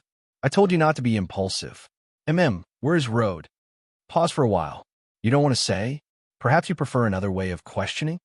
The burly man was sweating profusely as he pondered for a few seconds. Looking at Tang, he sighed softly and stretched out his hand. In the end, he did not dare to try again. He groaned and said, "I don't know." Tang nodded. "I believe you. Second question, where are you going in such a hurry?" The burly man subconsciously glanced at the sky to his right, then lowered his head and clenched his teeth, not saying a word. The reason why he answered earlier was not entirely because he was afraid of being forced to confess, but because he really did not know, so there was no harm in saying it. But the second question was different, so he did not say it. However, although his reaction was extremely fast, Tang still saw his subconscious line of sight. Similarly, he turned his head to look at the sky to the right. There was the tallest building in sight. It looked like a tower, but also like an astrology platform. Tang realized that Luke had chosen to shoot from that place. Clearly, the attack that had suddenly appeared behind him was so sharp that the other party had attached great importance to it. Naturally, close combat was the best way to deal with an archer, which was why the knights had hurried over. Although he knew the other party's purpose, Tang had no intention of saving him. The reason was very simple. If the other party could see the flaw, there was no reason why David and Harry couldn't see it. And if there were no experts, why would he need to go out of his way to save him? "Thank you." He stroked the burly man's heart in passing to end his pain. Tang stood up again and walked forward. He could not help but frown. He realized that he seemed to have done something stupid in such an environment, and with Rhodes' crazy personality, it was impossible for him to tell anyone his whereabouts, especially an ordinary knight. Thus, if he continued searching like this, it would be very difficult for him to gain anything unless he ran into the other party by chance. But from another perspective, Tang really did not have any good ideas. If the other party was a normal person, as the leader, he would naturally be sitting in the center and giving orders. But Rhodes was not a normal person. Tang even suspected that Rhodes himself might not be able to fully understand his intentions. How can an outsider like him guess? He heaved a long sigh. Damn it, mental patients have a wide mind. They live up to their reputation. Encountering such an enemy gave Tang a headache. No matter how strong he was and how exquisite his assassination skills were, If he could not even find the target, then the assassination would be impossible. At this moment, Tang Yin suddenly stopped and took a few steps back. He narrowed his eyes and looked through the windows of the building in front of him. He vaguely saw various lights shining inside. After thinking for a while, he shook his body and disappeared in an instant. Since the ordinary clergyman did not know, he could only find a senior clergyman to try. Sylvia was a little depressed now. Not because there were too many people chasing after her and it was too troublesome, but because she was depressed that she did not learn to hide in the past. Otherwise, she would not have met enemies no matter where she went. Moreover, after defeating one group, she would immediately run into another group. It was really annoying. Of course, Sylvia did not know that the people chasing after her were actually more depressed than her. After all, Sylvia was indeed famous. The Northern Temple had chased after her for so long and failed to succeed. They believed that it was unlikely that they could stop her here. However, Sylvia's behavior of running around was too much for them to bear. After all, the reason why the situation in the academy was now out of control was because of her contribution. What line of defense could withstand her fierce attacks?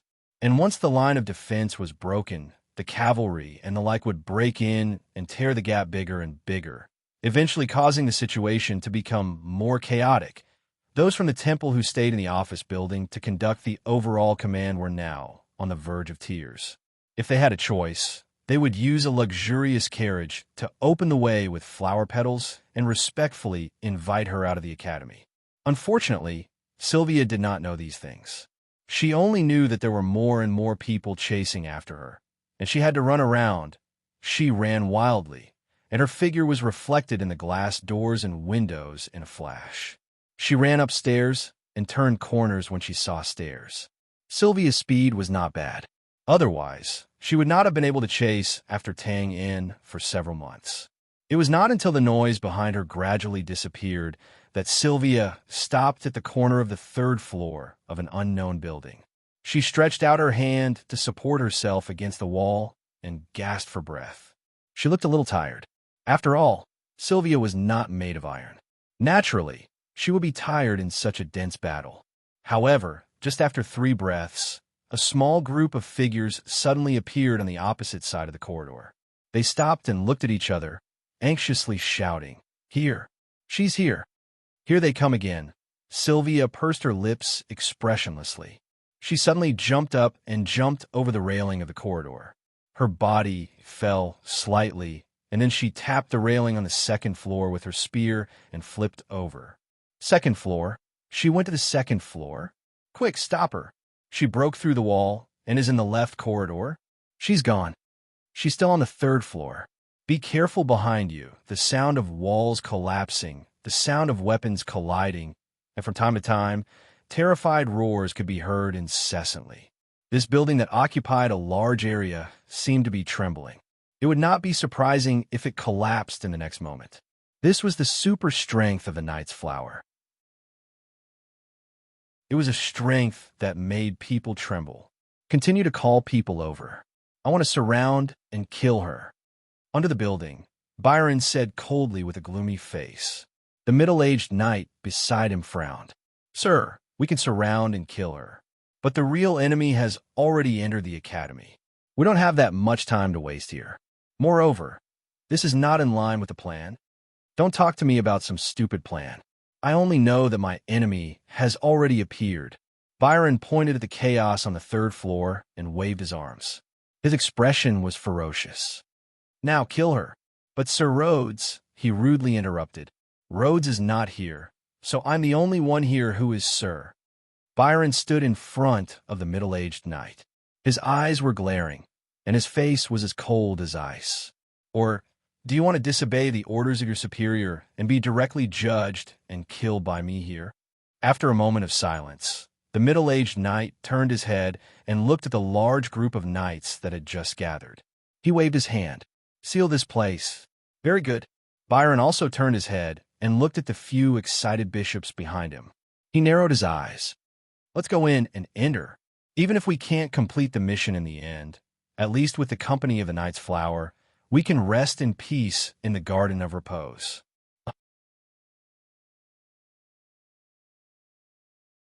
Chapter 831. Sylvia didn't know what Byron and the others were thinking.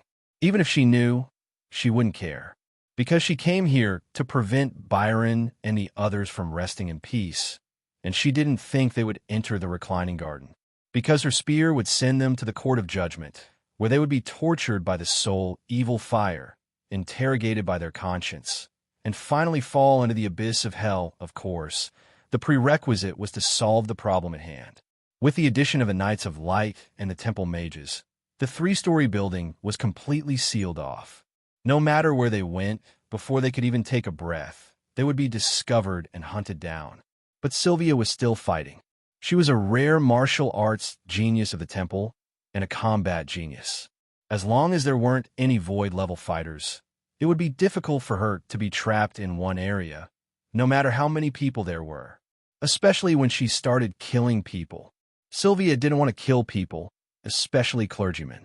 This was one of the reasons why she would rather run around than fight back. But now she had to kill people. With a swing of her spear, several knights were sent flying while vomiting blood, their blood mixed with pieces of their organs. With a thrust of her spear, the temple mages hovering around the building had their shields broken, and they fell heavily to the ground, unable to get up for a long time. With another swing of her spear, the walls collapsed, and the ashes disappeared, drowning many figures. This was also the reason why the middle-aged knight hesitated.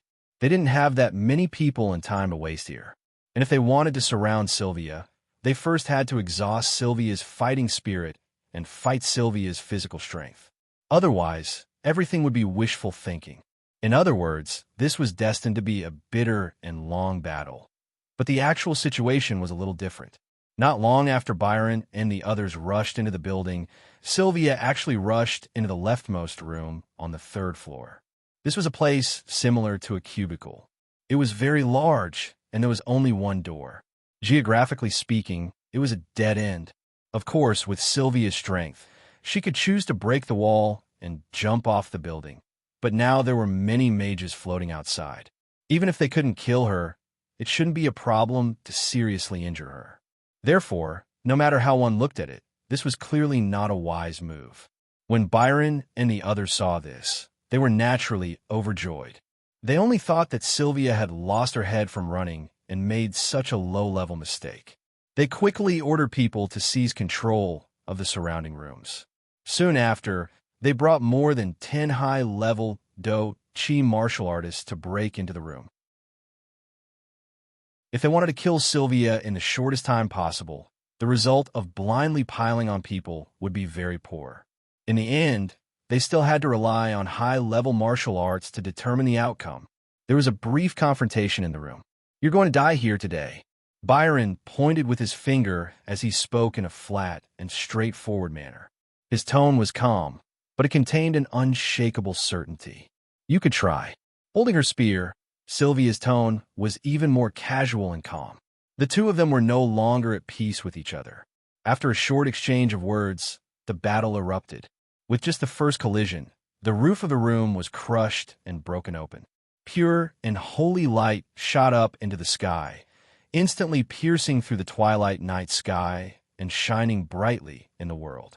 The battles within the academy, both near and far, could not help but pause for a moment. The head of the police force's fat face was immediately covered in sweat, and the order to advance was vaguely uttered between his trembling lips. When the two big shots saw this, their expressions were complicated. However, after a moment, they became resolute and fiercely waved their hands to attack. A little further away, Rod turned his head and squinted his eyes to look. After confirming that there was only holy Do-Chi within the radiance, he suddenly frowned and muttered something like "pig teammate," "crazy woman," and so on in a low voice. Then, without leaving a trace, he glanced behind him and the corners of his mouth rose slightly. "Well, since the fish has already taken the bait, then it doesn't matter anymore." After a short pause, the battle continued. Sylvia's fighting style was also the same. Brandishing, stabbing, and smashing, not staining with fancy and exquisite. Just and simple, but also strong and overbearing. Just like the illustrious reputation of the Flower of Nights, The spear in Sylvia's hand was similarly well known by the world's martial artists. It was an indescribable awe. Generally speaking, familiarity also represented a flaw. Therefore, many clans and powers in the world would tightly cover their mental cultivation methods and secret fighting techniques, fearing that they would be known by others and be studied by others to find flaws. But this was useless in front of Sylvia. Everyone knew her method of using the spear, and they had even practiced it before because it was simply an entry-level spear technique. But it was precisely this entry-level spear technique that was proficient to the extreme and used to the peak that was enough to amaze the world and cause many evil heretical experts to die under her spear. The current battle situation was also like this. Even if she was in a desperate situation, even if there were more than 10 martial artists joining hands to violently attack, even if there were magic attacks from time to time, Sylvia was still strong beyond reason. A spear calmly came and went in the field, unhindered, and unexpectedly suppressed everyone like this, causing them to be unable to help but be dumbfounded, and even be convinced. But even so, Byron still smiled, and his smile was very proud. He was very confident in one point, and that was that the stronger Sylvia's performance, the closer she was to death. Because in the end, humans were not gods, and human strength was ultimately limited. Sylvia also smiled, but it was a very shallow smile, and the corners of her mouth were slightly pursed. How could someone like her, who had experienced hundreds of battles, not know that this place was not suitable for battle? How could she make such a low-level mistake? Of course, she knew that there was a limit to human strength, so she did not choose to continue fighting in all directions, and instead entered this place. Because she was very clear that only by entering this place would Byron and the others, who thought that they had seen the light at the end of the tunnel, muster up their courage and impatiently approach. What she needed to do was to find a suitable opportunity to capture the other party, and then the crisis before her eyes would be resolved. Very simple, wasn't it? Sylvia had always thought that the world's affairs were simple, but some smart people always like to make things complicated, as if they did not do so, they would not be able to show their intelligence. And regarding this kind of intelligence, Sylvia's way of dealing with it was always simple. A spear smash, and the clouds would clear up. Now, Sylvia wanted to smash this spear because she had already found a suitable opportunity. Everyone present believed that she would definitely die, so under the tyrannical spear light, everyone involuntarily chose to retreat, because they only wanted to exhaust her to death and not to perish together with her. And under this kind of situation, the tyrannical spear light would inevitably create an opening. Of course, if she first showed weakness, and then suddenly launched a surprise attack to capture Byron and the others, the effect would be better, and it would also save more effort. Thinking about it, if that wretched guy was here, he would definitely choose to use this method. But she was Sylvia, and even if she wanted to use a scheme, she would use the powerful and tyrannical Sylvia. Suddenly thinking of that wretched guy, Sylvia's mouth could not help but reveal a faint smile, and then she shook her head. Narrowing her eyes, she suddenly stepped forward, and a desperate aura instantly engulfed the entire place. The blazing flames on the spear wantonly surged, as if it was the fire of karma that could burn the world. Its might was terrifying. But in the next moment, this perfect spear that contained Sylvia's essence, energy, and spirit stopped in midair. Pursing her lips, Sylvia looked at the smashed door not far away, and suddenly wanted to rub her eyes, because she did not dare to believe her own eyes. The wretched guy that she had just thought of had actually appeared now.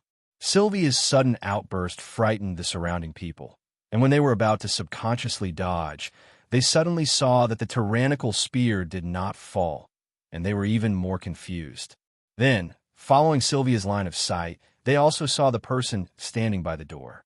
In this operation to encircle and kill Sylvia, those who were qualified to participate were of course experts. As for those ordinary knights of light, they retreated a little bit, guarding the surroundings to prevent Sylvia from suddenly breaking out and also to prevent external factors from disturbing. But now, there was a youth that suddenly appeared at the door. No one knew how he came in, but he was obviously not a person from the temple. The youth's appearance was ordinary, and his actions were ordinary, as if he had come to visit a good friend, casually holding on to the doorframe, and as if he had unintentionally interrupted the master's business. His expression was a little surprised and a little embarrassed. The room was silent. Of course, Tang-in was surprised. He just saw that there was a flash of fighting aura, and wanted to catch a senior clergyman to ask, but he did not expect to meet Sylvia here. He paused, touched his nose, and waved his hand. "Hi, we meet again." Coming back to her senses, Sylvia stared at Tang-in, and there was some annoyance between her eyebrows. Anyone who was interrupted at the most crucial moment of their plan would not be in a good mood. Seeing this, Tang-in was surprised, but did not think much, and only secretly muttered, "Why is this woman so angry?" and still did not give a good face. He hesitated, but still put on a hypocritical smile. "I really did not expect to meet you here. But it is also a good thing. We are all familiar with each other. Asking you for a small favor will not be a problem." Paused for a while, pointed at Byron, who was not far away, with a look of a merchant that, "How about you give me someone?" It was to give, and not to ask. It was like two generations of neighbors. One of them cooked a plate of meat at home, and the other came in with a bowl of rice, and casually said, "How about, give me some?" This contemptuous attitude, which could not be concealed, and did not try to conceal, instantly angered the warriors present. But Byron, who was pointed at, did not get angry. He just stared at Tang-un's ordinary face, and only felt that it was very familiar. Sylvia looked at Tang-un's finger, looked at Byron, and shook her head, with a firm look, "No." This time, in addition to killing Rode, she came to capture at least one bishop alive. And among these bishops, Byron was undoubtedly the one she wanted to capture the most. "Oh," Tang-in scratched his head, did not insist, and moved his finger to another bishop in a dark red robe. "What about him?" Still very unscrupulous, but this time his attitude changed a little, like a farmer who entered someone else's vegetable garden. First picked a big radish in the field, but the owner did not agree, so he took a fancy to a cabbage. After a little hesitation, Sylvia did not refuse this time, but also did not explicitly agree. She took a few steps to the side, leaving a space, and looked up at Tang-in. Her attitude was very clear. I gathered all the people here. You want to share?" "Okay, but you have to pay a price." Tang-in understood her meaning, thought for a while, and turned to look at the red-robed bishop behind the crowd. "I heard that the temple advocates dedication and sacrifice. Well, you come with me, and I'll pretend that I never came. How about that?" After a pause, seeing the other party's mocking eyes and disdainful head, he could not help but helplessly walk to the center of the field, sighing softly. "Alas, how should I say? Actually, I've always been a person who advocates peaceful solutions."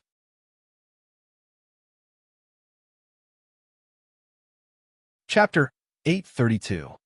Actually, I've always been a person who advocates peaceful solutions. Sylvia's mouth twitched when she heard this. She thought of the 10 bishops' heads that had been taken away in one night, as well as the believers rioting, the bounty hunters rebelling, and the clergy suffering heavy casualties.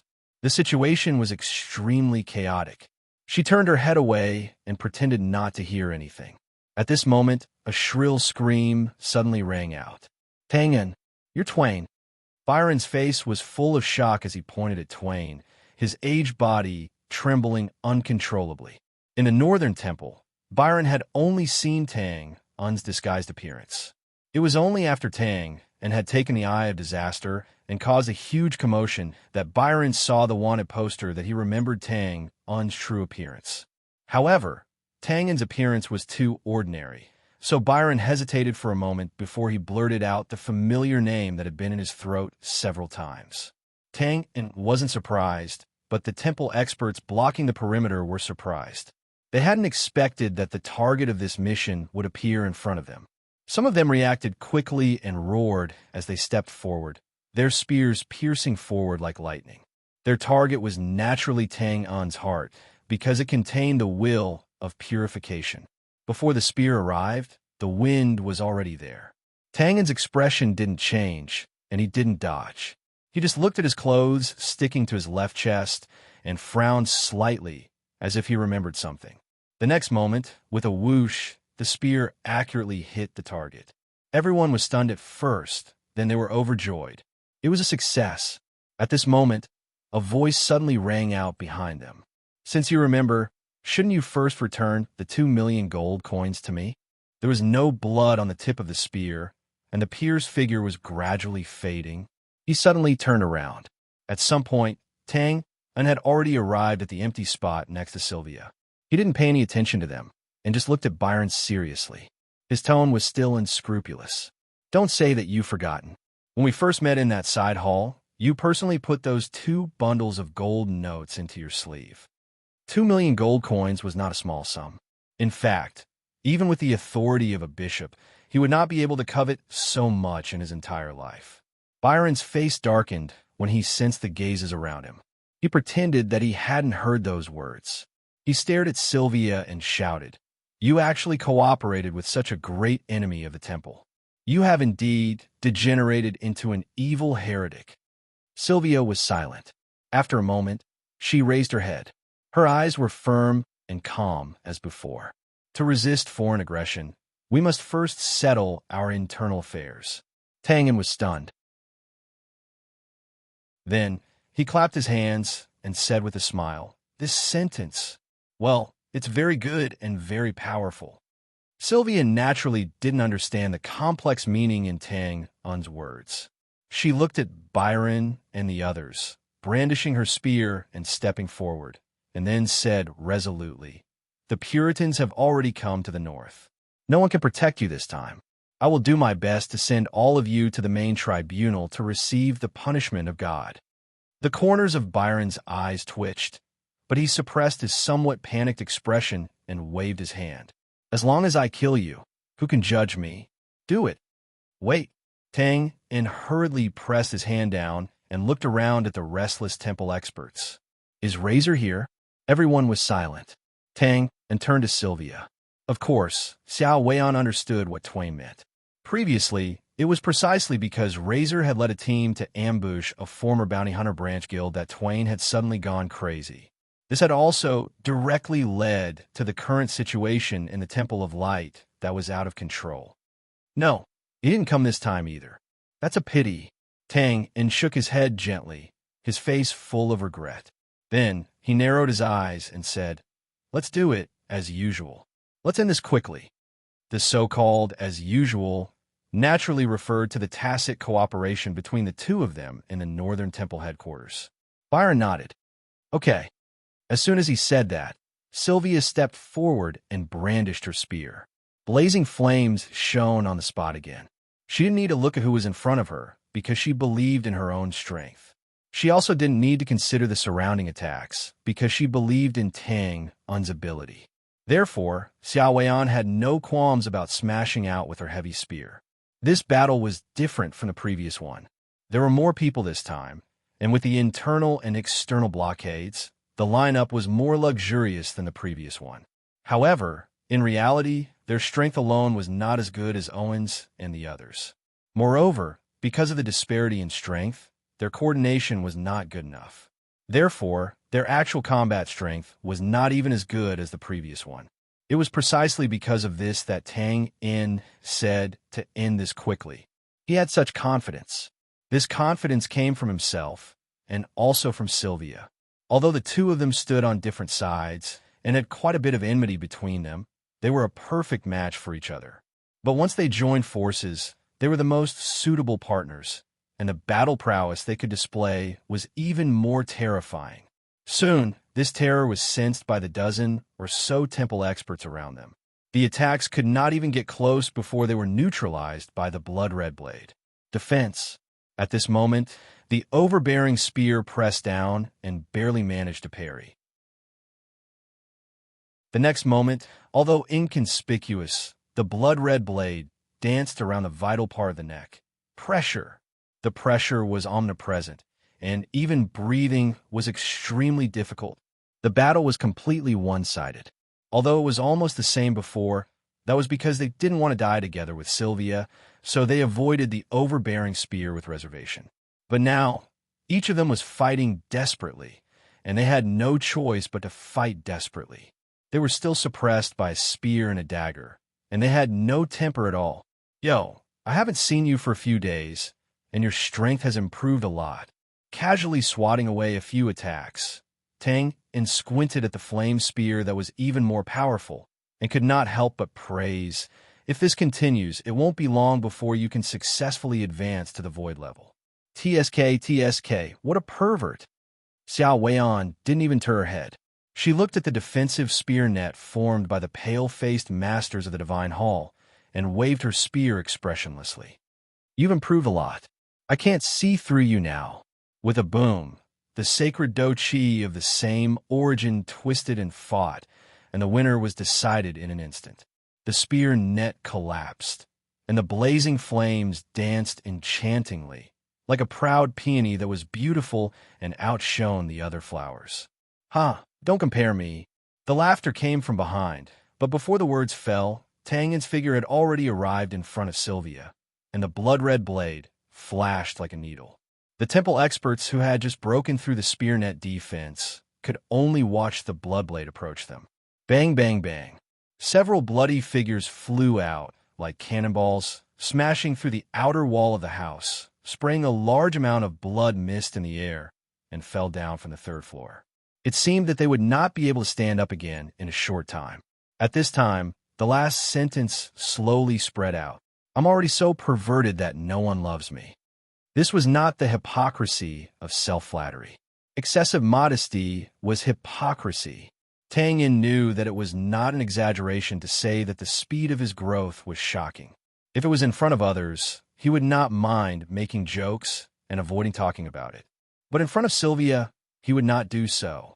The specific reason was more complicated. Perhaps it was because males could not help but show off their beautiful feathers in front of females who were related to them. Or maybe he just simply wanted to say it. Who could say for sure? Of course, what could be confirmed was that when they saw Tang Yin and Sylvia destroying their meditation formation while chatting and laughing, Byron and the others panicked. In fact, with their strength as great mages, it was impossible for them to lose so miserably. But the reality was that they had magic but did not know how to use it properly. They could only stand at the side and worry.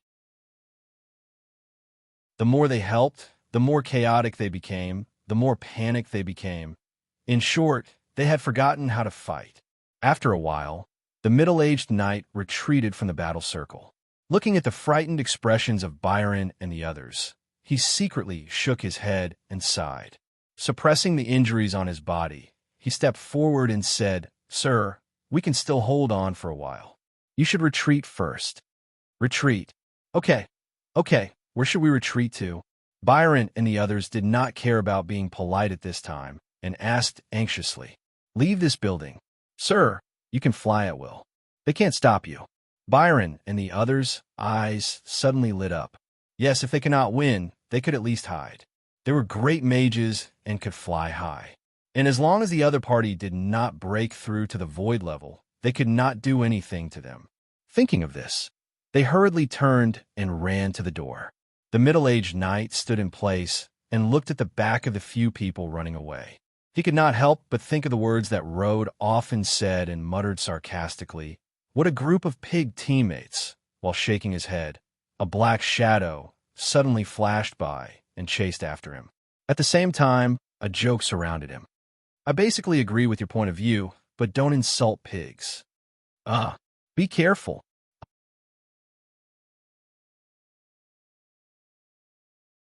Chapter 833. The night was filled with chaos. The one-sided battle was not only happening in the cubicle on the third floor, but also in the southeast corner of the academy. The center of the battlefield was in the middle of the academy, where the reinforcement forces from the city had already broken through and were fighting with the people from the temple. Parts of the battlefield had already infiltrated the back of the academy, but this was just the beginning. Therefore, the southeast corner seemed to have been forgotten. It was pitch black and quiet, with no one in sight. After that, A bang resounded as a low wall suddenly exploded apart from within, and it broke the silence here. Then, a majestic figure quickly passed through the dust and rubble, landing on the ground and rolling. Without waiting for the force to dissipate, he bounced up again and ran wildly.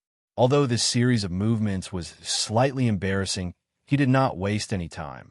More importantly, if one looked closely, that figure was not majestic at all. It was clearly two people, a silver-masked man grabbing the other figure and running wildly. Under such circumstances, to be able to maintain such a terrifying speed and such standard movements, this silver-masked man's skills could not be said to be not terrifying. But he was still running in a sorry state.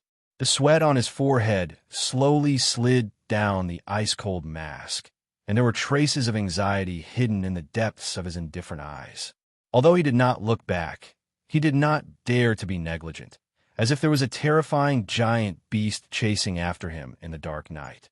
Just as the two of them left the perimeter of the wall, suddenly, boom, rubble flew everywhere, dust rose up again, and there was a faint flicker of gold and silver light. The wall, which was several feet thick, seemed to be piled up with flour, instantly fell apart and was crushed into slag. Then, a figure carrying a sword appeared in the dust. Although you didn't give me a big surprise, you were able to run here while carrying a burden. Your speed is indeed not as simple as the rumors say. But I say, there's no need to continue running, right? Ha! Deliberately showing weakness and deliberately slowing down. Isn't it all to fight me alone? The environment here is not bad. No one will disturb you. It is the best battlefield. His tone was confident, but the silver-masked man in front of him did not seem to hear him. He did not slow down, but there was a bitter smile at the corner of his mouth. You King got the wrong person. Still running? Interesting. I have a friend you must know. His name is Carl. That's right. It's the bloody butcher who died in your hands. Maybe it's because we have similar working styles, so I get along quite well with him. Oh, don't misunderstand. I'm not here to avenge him. That would be too boring. Of course, I should thank him. He was the one who gave you the idea to invite you here. Actually, I've heard of you long ago. It's just that I've always stayed in the South and didn't have the chance to interact with you. How should I put it? I think we're the same type of people, whether it's in terms of personality or style. As for positions and whatnot, it was too boring. Only a mediocre person would fuss about it. I have a good relationship with Carl, so I can naturally become friends with you. Unfortunately, the timing of our meeting this time is really too unfortunate. But it's also good. Since I have a similar friend, it should feel good to have a similar enemy. Pause for a while. You must know me, but I think it's necessary for me to formally introduce myself at such a wonderful moment. Mr. Tang In, nice to meet you. I'm Luo Da. You can call me Luo Da. Sensing Raymond's surprised gaze, the silver-masked man remained calm. Luo Da, I don't know you. You got the wrong person in. Nice to meet you. The silver-masked man, who is also Michaud, had nothing to say. Michaud's words were faint, but there was a hint of madness in them. What else could he say when he met a lunatic? He only felt a little regret. It was true that he followed Luo Da to find out where Raymond was imprisoned, but he should have been more careful. Otherwise, he wouldn't have fallen into this lunatic's trap. Before he had time to think about it, there was a sudden burst of light behind him, and several sharp sword rays pierced through the air. Although they didn't reach him, the sharp sword rays caused him to feel a sharp pain on his back. Without any hesitation, Michaud stepped on the ground and quickly jumped to the side. Swoosh, swoosh, swoosh. The golden and silver sword rays brushed past him, causing Raymond's face to turn pale. Michaud's expression didn't change, but he knew that he had lost the chance to escape. These sword rays were not meant to hurt him, but to seal off the surrounding area. Go! As soon as he landed, he let go of Raymond and rolled to the side. Michaud stood up and spun around like a ghost. In an instant, a storm of sword rays shot towards Rode. Ha! Good one. Rode laughed, as if he didn't see the sharp sword rays. He stepped forward and slashed down with his sword. The great sword was naturally longer than the dagger, so Michaud had no choice but to rush to Rode's side and slash at Rode's neck. "You're fast, but not fast enough." As if he had expected this, Rode turned the hilt of his sword and was about to block the attack. But in the next moment, the great sword suddenly stopped and the sword rays disappeared. Instead, they were replaced by countless flashing green lights. It was still a frontal attack, and the sword rays were still dense. But this time, it was no longer restricted by the distance as it closed in on him. More importantly, the sword rays were no longer scattered randomly.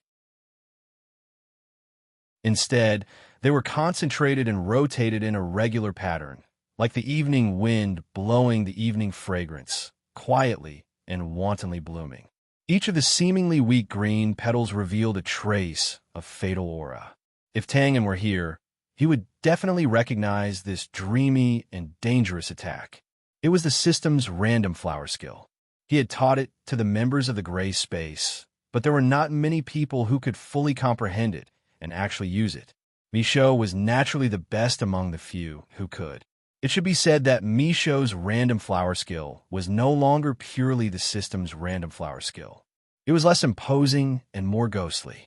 This change was not right or wrong, but it was more suitable for Michaud.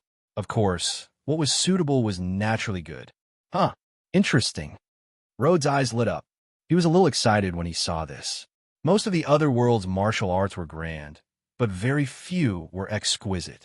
Among them, the most famous was the court's sword skills. However, in the eyes of an expert like Rode, blindly pursuing exquisite court sword techniques had already fallen into a disadvantageous position. It was just for the sake of looking good, and its actual combat strength wasn't worth mentioning. On the other hand, although Michaud's attack was also exquisite, it didn't lack a hint of murderous intent. Rode was delighted and couldn't help but feel his hands itching. Licking his lips, Rode narrowed his eyes and clenched the hilt of his sword. He was not in a hurry to do something as elegant as swinging his sword. This was because he felt that although the martial skill in front of him was not bad, the do-chi that was added to it was still a little weak. It was not able to display its full power. He was waiting for a change to come. But then, the sword rays accelerated and approached him. Rode frowned, and the golden and silver combat energy exploded in an instant. He raised his sword to meet the attack. With a loud bang, Michaud's body was sent flying. His chest felt like it was hit by a huge hammer. The sound of bones breaking could be clearly heard. Michaud opened his mouth and spat out a mouthful of blood. His body glided more than 10 feet in the air and finally crashed into a stone building. He broke through the wall and felt an even greater pain from his back. Michaud's eyes dimmed. He struggled to stand up. His right hand was holding the deformed short sword tightly. Unfortunately, his combat energy was still too weak. In the distance, Rode did not chase after him. Instead, he took a few steps back and stood there in a daze. First, he looked down at his broken shirt, then slowly raised his hand to touch his cheek. When he opened his hand, blood dripped from his fingers. He clenched his fist, and his monstrous anger continued to gather. Rode had never lacked confidence in his own strength, but he was definitely not arrogant. Not long ago, he fought with Sylvia.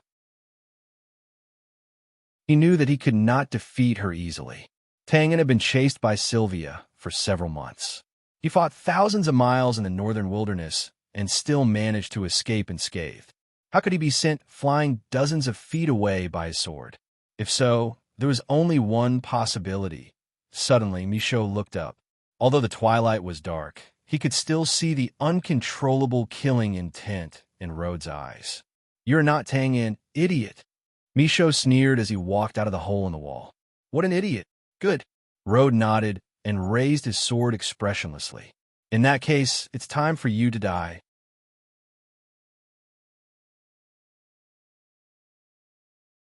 Chapter 834. In the third-floor compartment, he roared, "Be careful!" Seeing Tangen appear behind the bishop like a ghost, the middle-aged knight's eyes almost popped out of their sockets. He couldn't understand how the other party came out of the battle aura, and it seemed that he was the first to know. Were his companions in the battle circle all blind? In fact, they weren't blind, but they were definitely seeing things. The experts of the Temple of Light who surrounded them could only barely resist. How could they spare the energy to see where the ghostly Tang-en was? And even if they did see, with Tang-en's speed, they wouldn't be able to stop him and could only watch. Break! With a light shout, Tang-en's right arm swung down at a speed that seemed slow but was actually fast. The black dagger pierced through the red-robed bishop's magic shield. Tang-en pressed the dagger down unreasonably and smoothly cut the magic shield into two halves as if he was cutting cloth. Then, he reached out his left arm and directly grabbed the red-robed bishop out of the shield. With a scream, the red-robed bishop was like a baby bird that was taken out of its nest, screaming in horror. "Help! Don't kill me!" Byron and the others in front didn't dare to turn back to help, but the great fear seemed to have frozen their legs, making them tremble and unable to escape. This was the cowardly reaction of someone who lived like a prince when encountering danger. Seeing this, Tang-en shook his head slightly, and a strange feeling of an adult bullying a child arose in his heart. He took a step forward, and the dagger was out again. This time the target was Byron. But at this moment, whoosh, a sharp wind suddenly came from behind him. Tang-en sidestepped, and a spear of battle aura quickly passed through the place where he was previously standing. It was the middle-aged knight. Because he couldn't help in time, he actually threw the spear. Tang-en dodged, and the spear's target naturally changed to Byron in front of him. It seemed that they were going to kill each other, but Tang-en frowned in surprise. With a bang, the spear of battle aura directly hit the magic shield, and it immediately rippled. Byron screamed as he was sent flying by this force. He smashed into the wall and fell down in an instant. Tang-en didn't expect such a sudden change of events. When he came back to his senses, he couldn't help but turn a look at the middle-aged knight and give him a thumbs up. Although Byron had fallen from the third floor, his magic shield hadn't been damaged, so he naturally wouldn't die. On the contrary, he was able to escape successfully because of the spear. This was also the strength of martial artists who had experienced hundreds of battles. Perhaps their strength was not as good, but in a real battle, they were much more difficult to deal with than those rookie masters. The middle-aged knight obviously didn't feel Tang-en's admiration. Seeing that his quick wit had worked, he immediately pointed at Tang-en and shouted, "Ignore Sylvia, attack him." It had to be said that this was indeed a wise decision. Sylvia was strong, but she didn't have the ability to decide the outcome of the battle in an instant. However, Tang-en was different. Judging from his previous terrifying speed, he was undoubtedly more of a threat since he could come and go as he pleased. Tang-en looked at the dozen or so powerhouses from the Temple of Light who were rushing towards him. After thinking for a while, he no longer cared about the bishops who were scrambling to escape. He grabbed the red-robed bishop in his hand and rushed towards the crowd, forming an encirclement with Sylvia, who was rushing towards him. The two of them encircled more than 10 people. This action was undoubtedly a bit absurd. However, with Tang-en moving like the wind, it became a reality. The middle-aged knight at the periphery looked at his companions who were struggling and falling to the ground from time to time. The corners of his eyes twitched, and his eyes were filled with pain. However, he still ran away with large strides and escorted the few bishops who were still in shock out of the room. This was actually a matter of choice.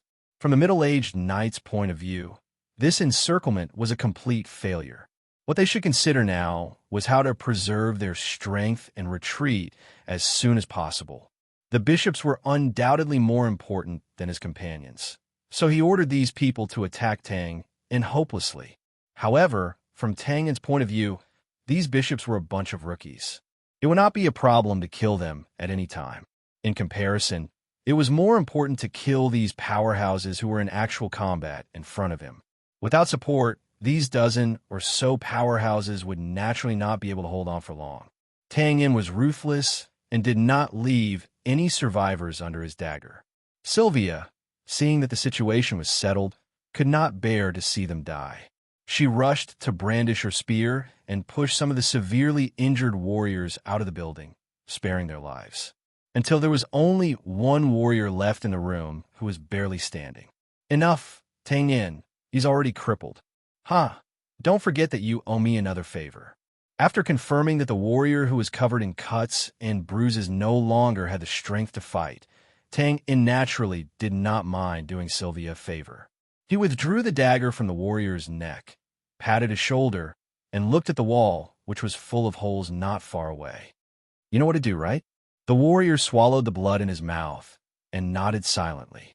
He then looked at Sylvia, hesitated for a moment, and said in a low voice, "Thank you." He staggered to the front of the wall and jumped down, causing the ordinary knights who were retreating below to exclaim in shock. Turning his head, Tang Yin looked at the red-robed bishop in his hand and curled his lips. "All right, those who should leave have left. It's time to entertain you. Save me. Head Commander Sylvia, save me."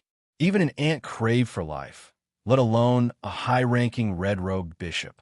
Seeing that the severely injured warrior had escaped with his life, his heart was suddenly filled with hope. He looked at Sylvia with pleading eyes, completely forgetting that not long ago, he had said that Sylvia was an evil heresy. Sylvia heard him and lowered her eyes. She was speechless. She had fallen into such a situation. It would be a lie if she said that she did not hate these bishops. However, the reason why she did not speak was because she knew that it would be useless even if she spoke. This was because she had made an agreement with Tang Yin before. This was no longer a simple matter of gratitude, bang. With a wave of his hand, the red-robed bishop fell to the ground. Tang Yin bent down and looked a little uncomfortable. "Damn, you have no sense at all. Don't you know that your life is now in my hands? You even asked someone else to help you. Why not me? You are obviously looking down on me." No, don't hit me." Holding his head, the red-robed bishop's lips trembled, but he could not say anything else. It was not that he did not want to beg for mercy, but the key point was that begging Tang Yin would not work. Forget it. I have always respected the old and loved the young. The rest depends on your performance. Tang Yin waved his hand generously and asked, "Where is Road?" I don't know him." Tang Yin's face suddenly changed. He turned his hand and flashed a dagger. He said gloomily, "So you are no longer of any use." "Ah, I know. I remember now. I really remember now." Tang Yin stared at the red-robed bishop's frightened old face for a few seconds, then raised his hand and patted it. "Little girl, even you know to keep a calm face when lying. It seems that you really don't know. Don't ask, it's useless." Sylvia walked over with her gun. Road is the person in charge of this operation. They are just appendages who came along. They have no right, and no one will specifically tell them where to go. Tang Yin looked up and frowned. "What do you suggest?" "It's very simple. Let him come to you." Pause for a while.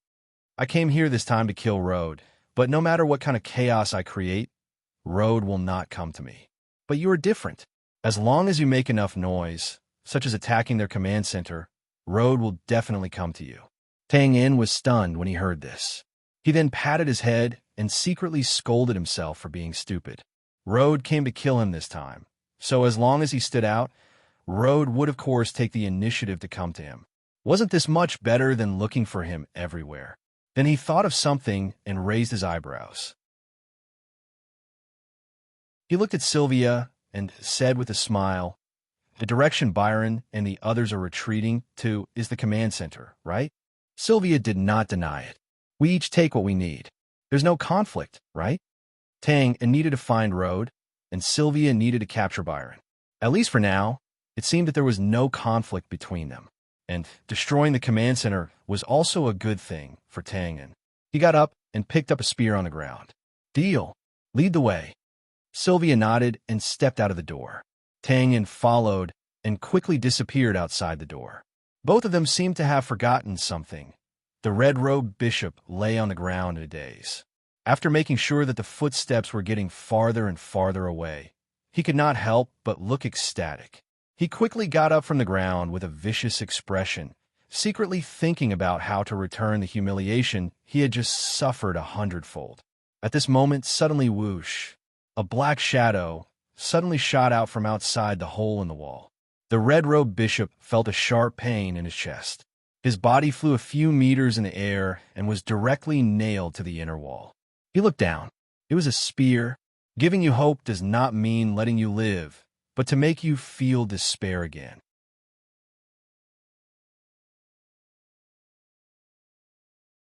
Chapter 835.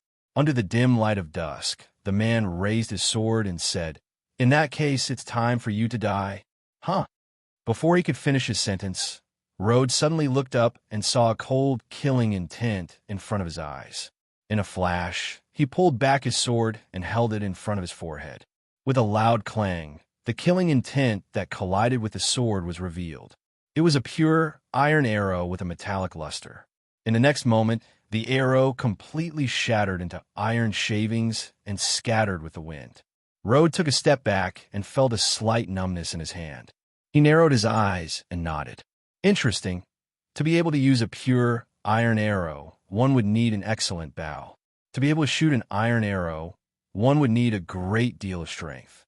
To be able to shoot accurately from a distance, one would need superb archery. Combining these three factors, the archer in the dark would naturally be interesting. Rhodes put down his sword and looked to the right. In the shadow of a small building 100 meters away, a figure holding a bow walked out, followed by more than 10 figures. The first person waved his sword at Michaud and laughed. "Ha ha, brother, do you need help?" Michaud looked at the familiar faces and smiled. "Of course I do," he said calmly. "Of course I do. But I don't think you can help. This is Rhodes. You should run." "Ha ha, we have to fight before we think about running. Besides," the man with the sword pointed at the faint noise behind him and shrugged helplessly. "In fact, we are running." This was the truth. Luke's arrow was too sharp. In a short time, the people in the temple behind the school fell into chaos. After all, no one wanted to be killed by arrows flying from the dark for no reason in the middle of a battle. Therefore, many people immediately went over to attack. David and the others, who were responsible for protecting Luke, were able to resist for a while at first. But as more and more people gathered, they decisively abandoned that place and broke out of the encirclement. Never would he have thought that he would run into Michaud, who was in imminent danger. Michaud narrowed his eyes and took a deep breath. "So, you're here to drag me down?" he asked helplessly. "Ha! You can't say that. As the saying goes, we should face difficulties together." David and the others stepped out of the shadows and spread out to surround Rhodes. Rhodes didn't care and still stood in place. He turned his head to look at David and the others' attire and raised his eyebrows. "Gray space. Yo, I didn't expect us to be so famous." David slowed down his footsteps and cautiously walked close to the ground. However, on the surface, he still had a carefree appearance. "Haha, it really is you guys." Since the gray space had come, then Twain must have come as well. The anger for being teased instantly dissipated, and Rhodes asked with great joy, "Where's Twain?" "You don't know?" David's eyes widened. "Boss's guess." Rhodes couldn't help but be startled. Right at this moment, attack. With a roar, David suddenly stomped on the ground, and his body moved like an arrow from the bow. In an instant, he covered a distance of several meters and slashed down with his heavy sword. A few daggers were faster than the heavy sword. David's speed was never his forte in the gray space, so after he made his move, a few ghostly figures had already pounced on him from all directions. Their attacks were all aimed at his vital points. "Well, I'll kill you first." Rhodes instantly came back to his senses and ignored the daggers. He waved his gold and silver sword directly to meet David's heavy sword. "I'm not afraid that Tangan won't show up." Bang, bang, bang, bang. Just as those daggers were about to stab into his vitals, a battle aura armor that seemed to have materialized suddenly appeared around Rhodes' body. It directly bounced off the daggers, and even the first few phantoms that had rushed over were all shaken back. Then, with a bang, the gold and silver sword and the red sword collided head-on, creating a wave of air that swept out in an instant. Rhodes' body shook, and he looked a little surprised.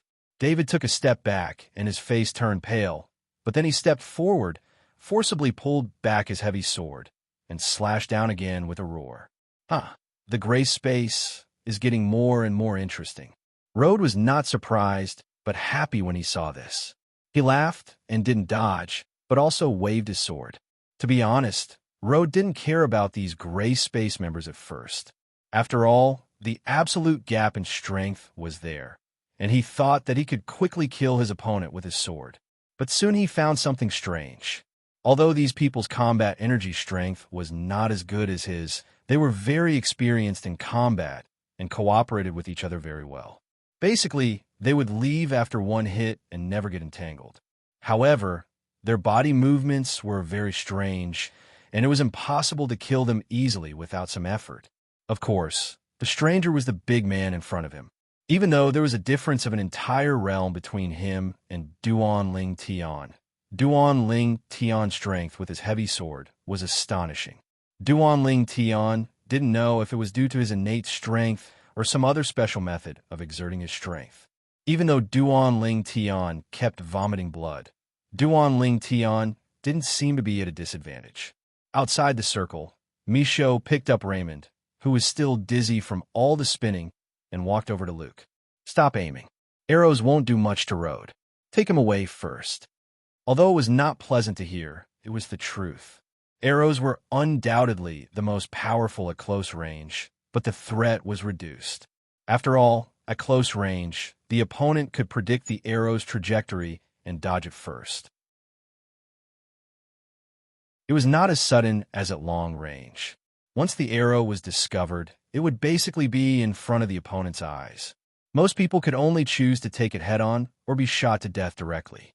So, although Road didn't attack them and didn't seem to care, he still had the upper hand. In fact, as long as the arrow was shot, he would be able to dodge it in advance. Luke naturally understood this and knew that he was of little use here. He took Raymond and looked up at Michaud's silver mask with a complicated expression. Long time no see. Let's find a time to treat you to a drink. Michaud shook his head. Forget it, it's not convenient. Luke was silent when he heard that. It was indeed inconvenient. Only the members of the gray space knew that Michaud wasn't dead. The rest of them didn't know, nor could they know. Otherwise, once word got out, whether it was Josiah or the Gray Coat Army, none of them would let Michaud go. At that time, it would only be difficult for Michaud, but Michaud smiled and patted Luke's shoulder. Let's find a time. I'll treat you to a drink. Good idea. It would undoubtedly be much safer for Michaud to take the initiative to look for David, Luke, and the others who knew about it, and they wouldn't have to worry about the news leaking out. Time was of the essence, and now was not the time to exchange pleasantries. After giving his instructions, Michaud's figure flashed as he quickly rushed to the battlefield to help David. This wasn't considered a joint effort. Road's strength was a level higher than theirs, and this was a natural barrier that they couldn't cross. Thus, whether it was Michaud or David, they knew that their goal was to successfully escape after Luke left with Raymond and before the pursuers arrived. There was no need for them to think about anything else. Luke was fleeing in the west. Although there was no one in the southeast, he could still leave the academy in the shortest time possible.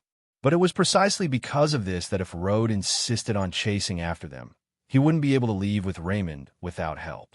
The only way to escape was to take advantage of the chaos in the west. Of course, in order to rush into the chaotic area, Luke first had to deal with how to shake off the pursuers who were getting closer and closer. There! It's that damn archer. Let's go. The Temple Knights weren't bandits, and the pursuers naturally wouldn't chase after Luke like a swarm of bees. After a short pause, a dozen people left the group and quickly chased after Luke from one side, while the rest continued to surround the chaotic battlefield not far away. Turning around, Luke couldn't help but grin when he saw this scene. Damn it, how dare you look down on me? Actually, it wasn't that they were looking down on Luke. It was just that the archer class wasn't good at close combat, and Luke couldn't shoot with both hands while carrying another person. Thus, no matter how they looked at it, there were more than enough people chasing after them. But then, they realized that this wasn't the case. Luke was very fast, second only to Michaud in the gray space, but he naturally couldn't move at full speed while carrying another person. Finally, in front of a wall, Two knights who arrived first blocked the arch door. Without wasting any time, two spears stabbed at Luke, who was running at high speed, one in front and one behind him. At this moment, dodging to the side was undoubtedly the best choice. But if he was late for a moment, the other knights would arrive and surround him, and it would be difficult for him to escape then. Thus, Luke didn't dodge and continued to charge straight at the spears with an indifferent expression, as if he wanted to end the battle with a dead man and a broken spear. Seeing this, the knight in front naturally wouldn't dodge. Tightening his grip on the spear, he stepped forward and shouted, "Die!" With a swoosh, the spear smoothly stabbed forward, but the figure in front of him suddenly disappeared. Looking down in shock, the knight saw that the other party was kneeling on the ground and his upper body was leaning backward. Whoosh! With a rapid friction sound, the knight used the momentum of his sprint to brush past the spear and directly below him. The next moment, the blade flashed upward. "Ah!" the knight screamed, and an arm holding the spear was flung high. Blood spurted out in an arc and wantonly splashed out. Seeing this, the knight in the back was shocked and didn't have time to think. He subconsciously stabbed downward with his spear, but it still hit nothing. The other party seemed to have expected this and jumped up first, crashing into the knight's arms. The impact of the weight of two people was naturally greater than that of one person. With a bang, the three of them flew through the arched door and landed heavily on the ground several meters away. Cough, cough. Spitting out the blood that splashed into his mouth because he couldn't dodge in time, Luke wiped his face and pulled out the dagger that was stuck in the knight's neck. With a fierce expression, he said, "F***CK? I'm good at archery, but that doesn't mean I can't use a knife."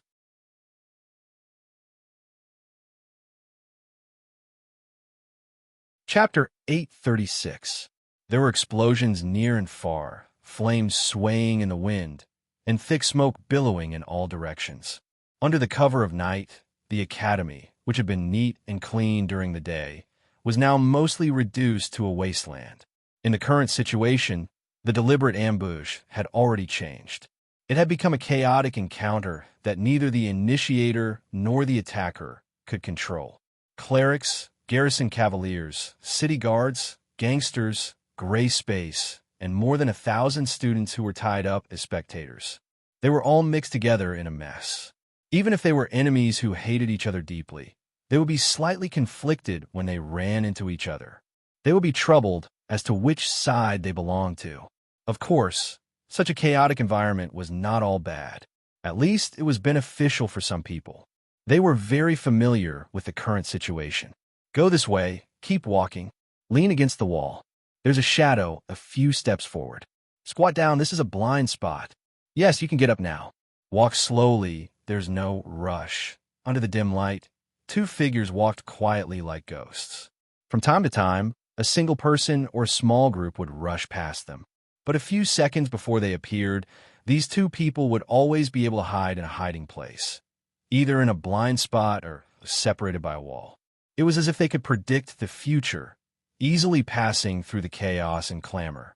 This scene was indescribably strange and quiet.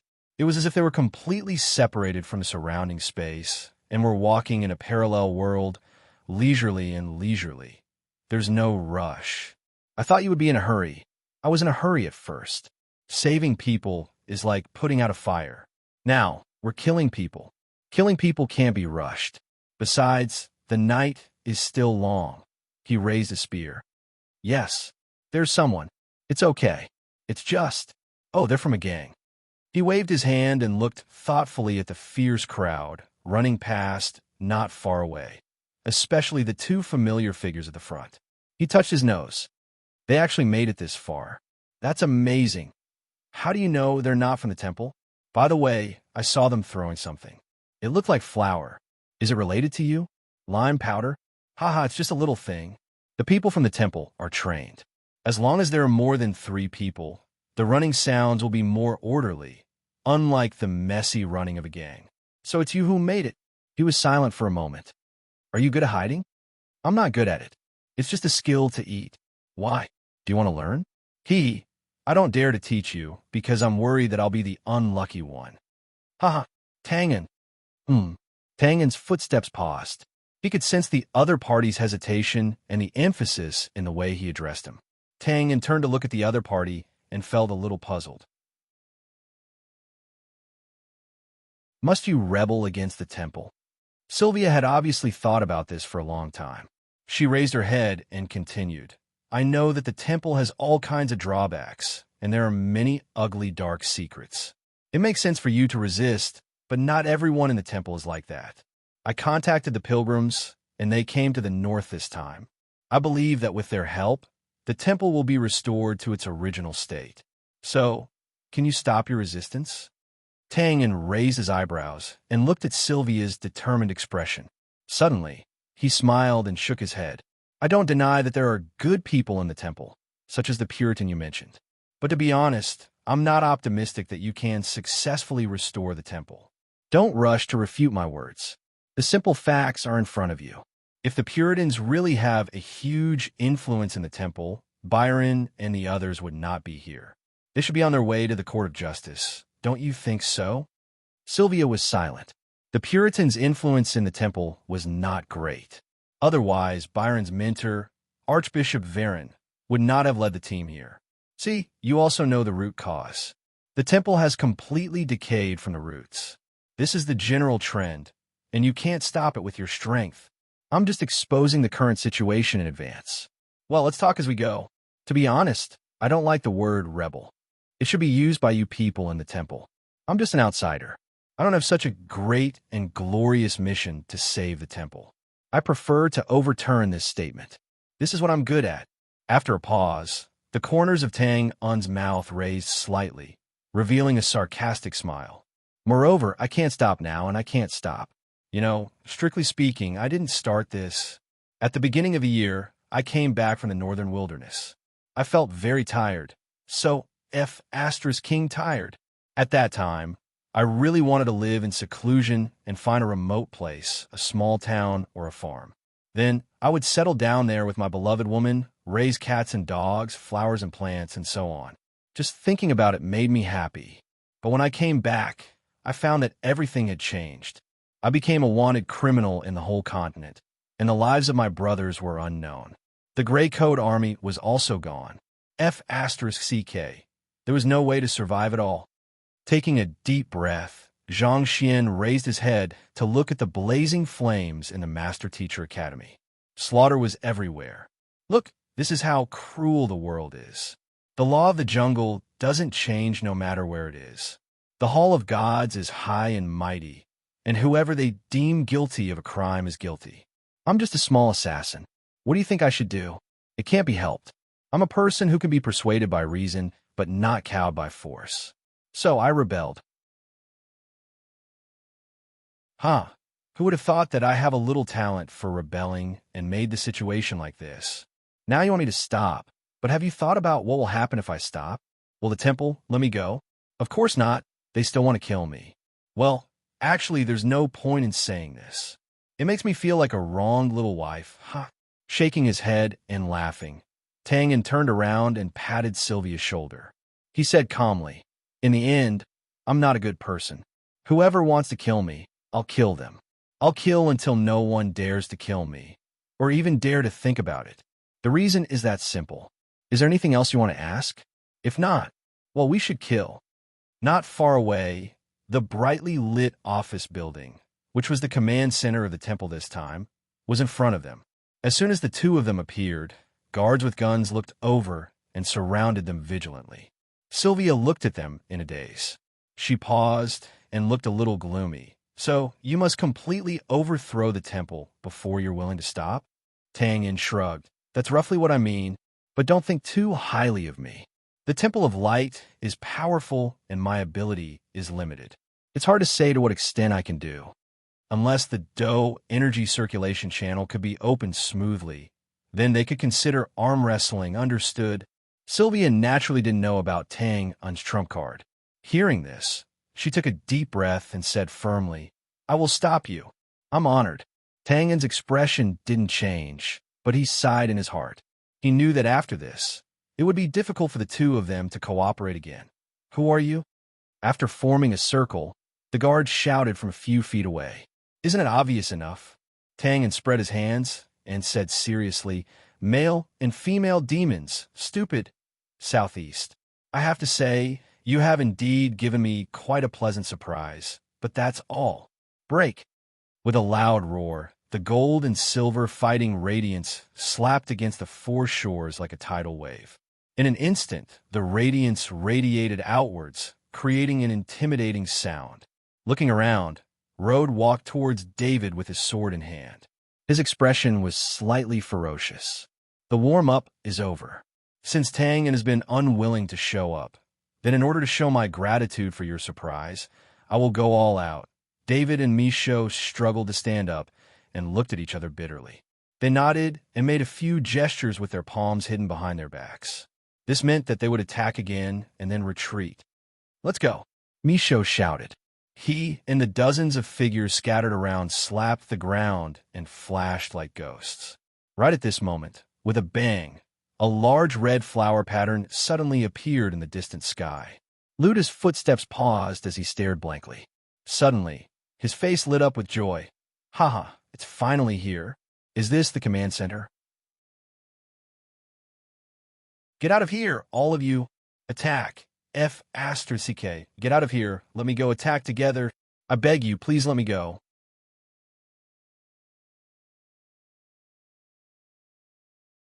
Chapter 837. Office Building, Command Center. A large group of people hurriedly shuttled through the corridors, shouting orders mixed with the sounds of fierce fighting. It was a clamor. The chaos had finally spread here. They have already rushed into the alert area. It is confirmed that they are Tang, In, and Sylvia. Their attacks are fierce. The brothers on the first floor may not be able to hold them off. They urgently need reinforcements. Order everyone in the building to rush to the stairs on the first floor. They must be blocked there by at least 5 minutes. "Sir, speak." They have already rushed to the second floor. With a loud bang, the only desk on the third floor of the dean's office collapsed. "Trash." The calm voice was mixed with great anger. Rubbing his slightly trembling fist, the middle-aged commander knew that he could not count on the ordinary knights. He said in a deep voice, "How many of you are here now? Ask them to go down to the second floor to block them." "All right, where are the bishops? Weren't they here just now?" "They're great mages. Even if they don't hesitate to use their magic, they can still hold on until Sir Rode returns. Go quickly." After a moment, "Sir, the masters in charge have already rushed over, but the bishops, we can't contact them." "Why?" The middle-aged commander's eyes instantly widened. The person who gave the order pointed to the roof with a helpless expression. "They are up there, flying very high. They can't hear you." As soon as he finished speaking, boom, the desk completely collapsed and directly shattered into pieces of wood. The middle-aged commander's face was gloomy as water. His lips trembled. Pig teammates, a bunch of cowardly pigs." Of course, it was not a problem for great mages to fly at high altitudes. This was their combat advantage. However, if they flew to a height where they could not even hear them, especially in such a dark night, then naturally they would not be able to see the enemy below. Hence, there was no need to talk about using magic attacks. Needless to say, Byron and the others were scared and simply hid. Taking a deep breath to suppress the anger in his heart, the middle-aged commander turned around and held onto the windowsill. He looked at the chaotic academy outside and muttered to himself, "Out of control, out of control. This trap plan has completely failed. Sir, let's retreat. It is not safe here." Hearing the noise getting closer and closer outside the door, someone urgently advised, "Retreat?" The middle-aged commander shook his head without hesitation and slowly drew his sword from his waist. "The team has suffered heavy casualties. If we can't kill Tang in here, our mission will be declared a failure. Let's go. Even if we die, we must hold on until Sir Rode arrives. At that time, there should be a turning point." In the corridor, Tang, In, and Sylvia's cooperation was still sharp and tacit. They broke into the office building and went up floor by floor. There was almost no one who could resist them. When he reached the third floor, 5 spear-wielding experts rushed over together. These experts were of similar age, all looking young. Their strength levels were also very average. They were all in the early stages of the Earth stage and looked like they had just broken through not long ago. In fact, from them, one could get a glimpse of the terrifying background of the Temple of Light. Which other power in the Bran Empire could nurture such a young Earth-grade expert? And 5 of them at once? As if they knew Sylvia, these young men looked at her with a complicated gaze. There was regret, awe, worship, and a little bit of adoration that they didn't even notice. Sylvia didn't have any special expression. She just looked at them with a little surprise and said calmly, "You are also here." "Yes, Sir Sylvia." After a pause, the 5 people didn't use honorifics, but still respectfully replied with a salute. Tangan raised his eyebrows and looked at her. Sylvia introduced them faintly. "They are reserve Holy Head Knight commanders, the future pillars of the Knight's Hall." Tangan suddenly understood. He knew that the Temple of Light had a total of 12 Holy Head Knight commanders. When these people retired or died unexpectedly, there would be substitutes. For example, in the Battle of the Canyon, Tang killed several Holy Head Knight commanders with one shot. As a result, Owens became one of the new Holy Head Knight commanders. Knowing this, the way these young men looked at Sylvia was easy to understand. Thinking about it, Sylvia was a famous senior in the Knight's Hall. She must have taught these people a lot. Now that they had become enemies, their thoughts were naturally complicated. However, since the battle was inevitable, the 2 sides naturally didn't have any thoughts of reminiscing. As the 5 people bowed apologetically, they took the lead and waved their spears. Instantly, a crisscrossing light exploded in the narrow corridor. Immediately after, the middle-aged commander personally led his men. Although it was difficult for him to intervene, he didn't hesitate to use the lives of ordinary knights to block the way. The situation was in a stalemate for a while.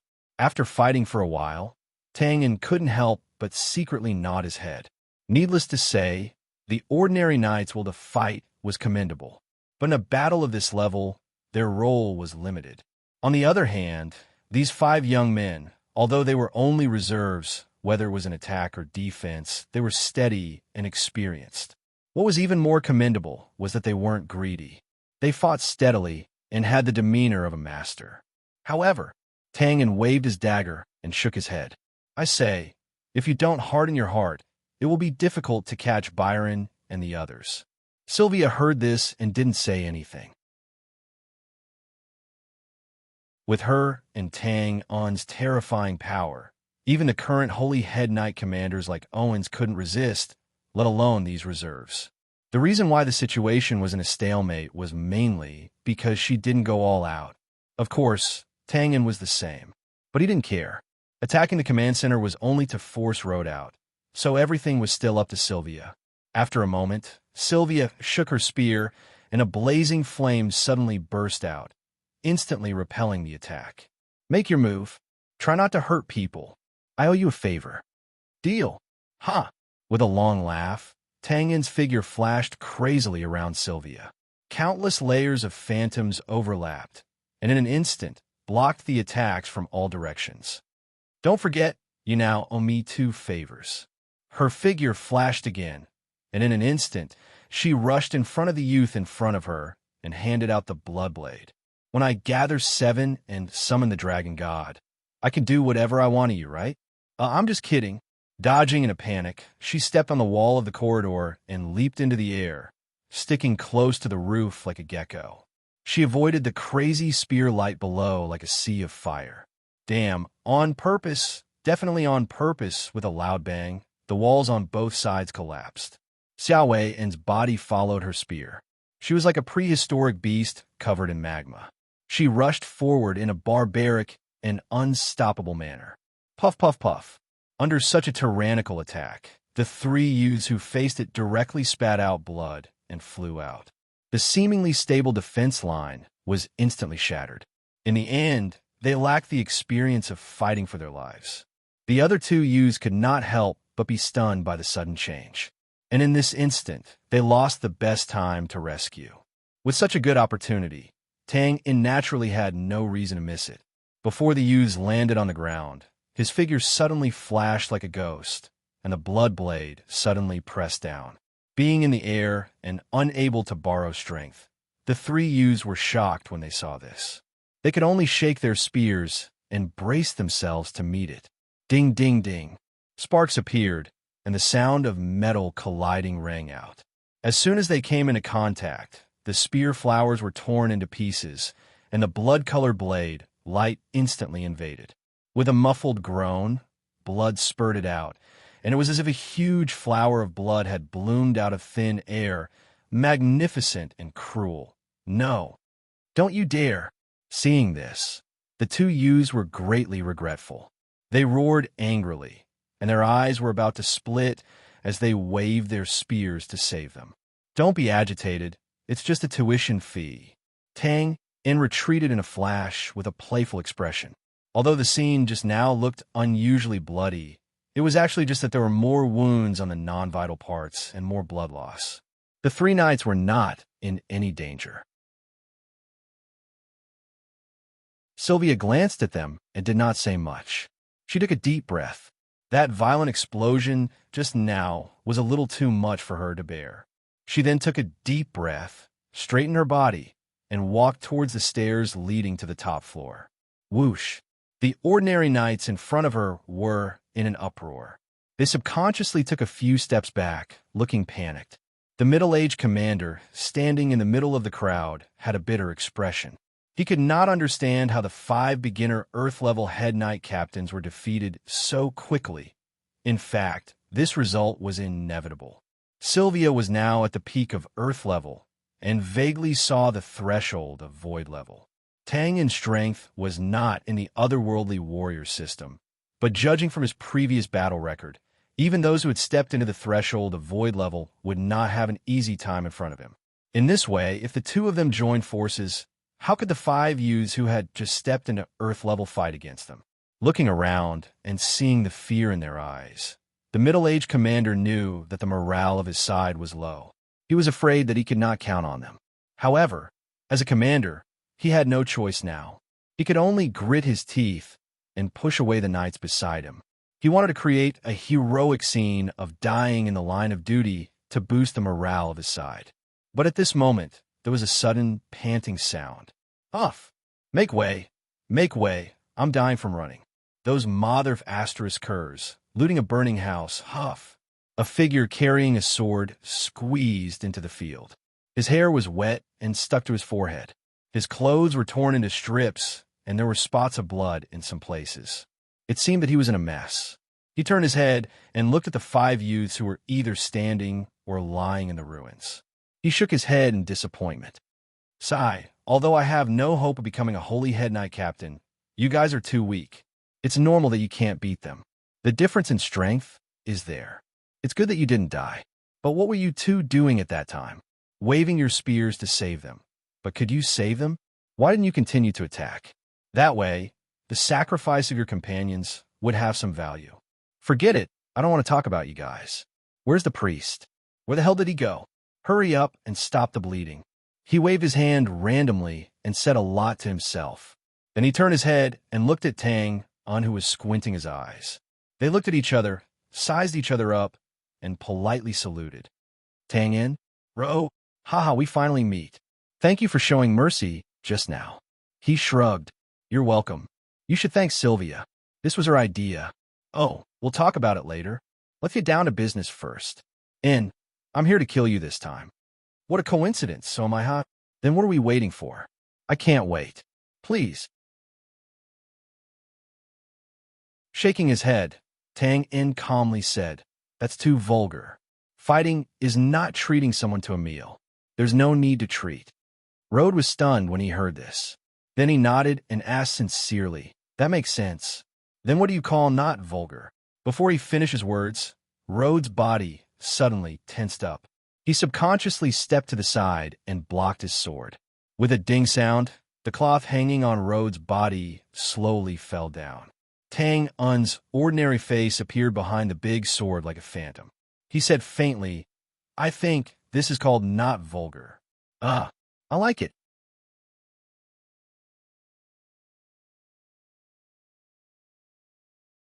Chapter 838. There were no good words for cursing, and no good fighters for fighting. Since both sides had the intention to kill each other, Tang and naturally didn't have the leisure to cup his hands in greeting. Taking the initiative to strike first was much more practical than any kind of demeanor. After a short moment, the battle broke out.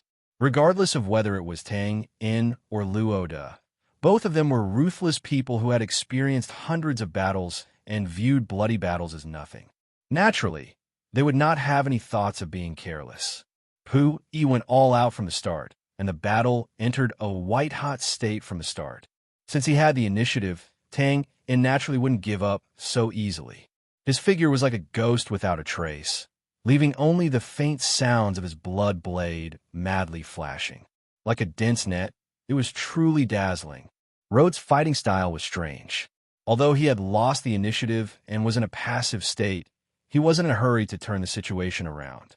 On the contrary, he was methodically attacking and defending, neither fast nor slow. It was a bit like Sylvia's fighting style, but it wasn't a good imitation, so it looked somewhat clumsy. Seeing this, the surrounding people of the shrine couldn't help but feel a chill in their hearts. It must be known that apart from Byron and the others, Rhodes' strength was the highest. But now, he looked like he didn't have the strength to fight back and was half dead. It was really hard for people to have any confidence in him. However, after a short moment, everyone didn't have the heart to pay attention to this problem. Although Rhodes' attacks didn't seem to be powerful, the gold and silver light on his sword was a real and deadly thing. Therefore, when the sword light missed and collapsed the walls, instantly crushing several small groups, everyone suddenly panicked. Retreat, quickly retreat. It's too late. Jump, everyone jump. When immortals fought, mortals suffered.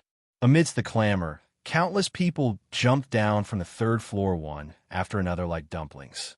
Banging sounds rang out, and the scene was magnificent for a moment. Sylvia didn't leave, nor did she go forward to help. She still had the mission of capturing Byron alive, so she quickly walked towards the stone stairs leading to the top floor. However, when he stepped on the first step, he still turned around to look at the intense battlefield. He looked at Rhodes thoughtfully, nodded slightly, and then shook his head. Of course, her vision was much sharper than that of those common knights. In her opinion, Rhodes, who was nicknamed Lunatic, made a rational decision this time. Tang Un's movement and attack speed were beyond doubt. If Rhodes wanted to compete with Tang Un in terms of speed, he would definitely have no way to survive. Owens was the clear proof of this. On the other hand, Rhodes had undoubtedly made a lot of preparations and was aware of this. That was why he changed his usual crazy tactics, discarded fancy battle techniques, and returned to the basics. It was because he did not want to let Tang Un take over the rhythm. Then, he would wait for an opportunity to counterattack and make the final decision. This abacus was well thought out and could be considered a good strategy. However, Sylvia was still not optimistic about Luoda. The reason was very simple. It was because she had a similar style. In the end, she lost to Tang Un. As it turned out, Sylvia's prediction was right. Instead of waiting for the opportunity to counterattack, Rhodes became more and more passive. Fast, fast, fast, you're too fast. Look, I haven't even finished a sentence. You've already stabbed me hundreds of times. Luoda's words were intermittent. His back was against the wall, and his face was a little pale. His original cloth outfit had fallen off, and his majestic body was covered with fine cuts. Although they were not fatal, he had lost a lot of blood. He struggled to wave the gold and silver sword in his hand. His expression was both annoyed and helpless. He was annoyed because he had compromised and changed his fighting style. In the end, he was still beaten like a tortoise and could not see any hope of turning the situation around. He was helpless because this was indeed the gap in strength. He had to admit defeat. You can also attack. Try to stab me hundreds of times. The words were faint and came from all directions. Luoda could not tell where it came from. He could only see the sword light all over the sky. Haha, you're kidding. If I attack, won't I be courting death? He groaned, but there was another wound on his right chest. However, this Rhodes was kind-hearted. Although he was covered in blood, he still grinned as if he didn't care at all. Isn't it now? You've been looking for me for so long. Isn't it just to have a good fight with me?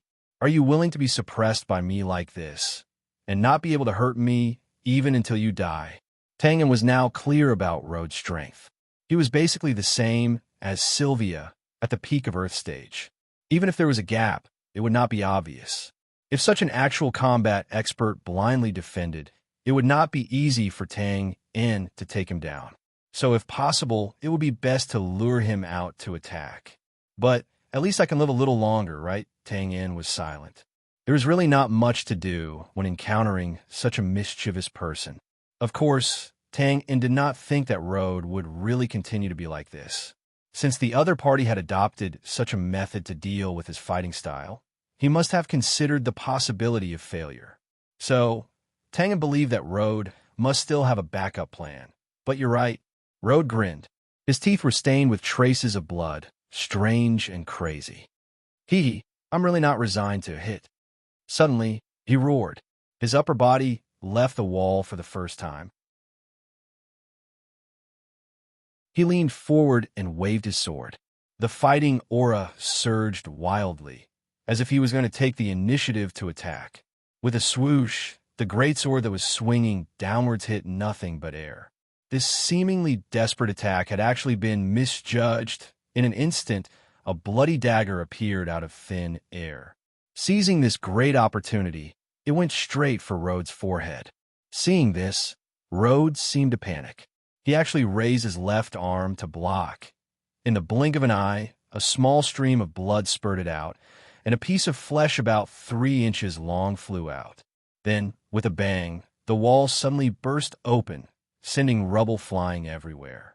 Rhodes' figure instantly disappeared, leaving behind only a human-shaped hole in the dusty wall. The night wind slowly blew in. Tang In frowned. Although he had just dug out a piece of flesh from Rhodes' left arm, rather than taking advantage, it was better to say that Rhodes took the initiative to give it to him. From the beginning, the other party had never thought of taking the initiative to attack. The feint just now, and the price he paid in the end, was just to seize the moment to break the wall behind him and then successfully escape. Let's see what kind of backup plan you have. Curling his lips, Tang In stepped out of the hole and also jumped out of the building to chase down. In fact, on the surface, Rhodes' little scheme did not have any effect. After leaving this narrow space and going to the open field, Tang In's advantage increased a lot. Below, Rhodes had already adjusted his posture and landed in the open space in front of the building. Without hesitation, he rolled out. The next moment, Tang In, who was carrying countless rubble, fell down with a loud bang. Without any pause, he quickly chased after Rhodes like an arrow. I don't want to fight anymore. I admit that you are better than me, but in a one-on-one fight, I am not your opponent. While rolling, Rhodes shouted. Tang In's expression did not change at all when he heard the words. Although this road was really interesting, Tang In naturally would not stop. After a short moment, he caught up with Rhodes and stabbed him. Fuck! Rhodes slapped the ground and avoided the attack. Then he forcibly twisted his waist and waved his sword to clear the surrounding safe area. He shouted angrily, "Little bastards, what are you waiting for? Come and help me."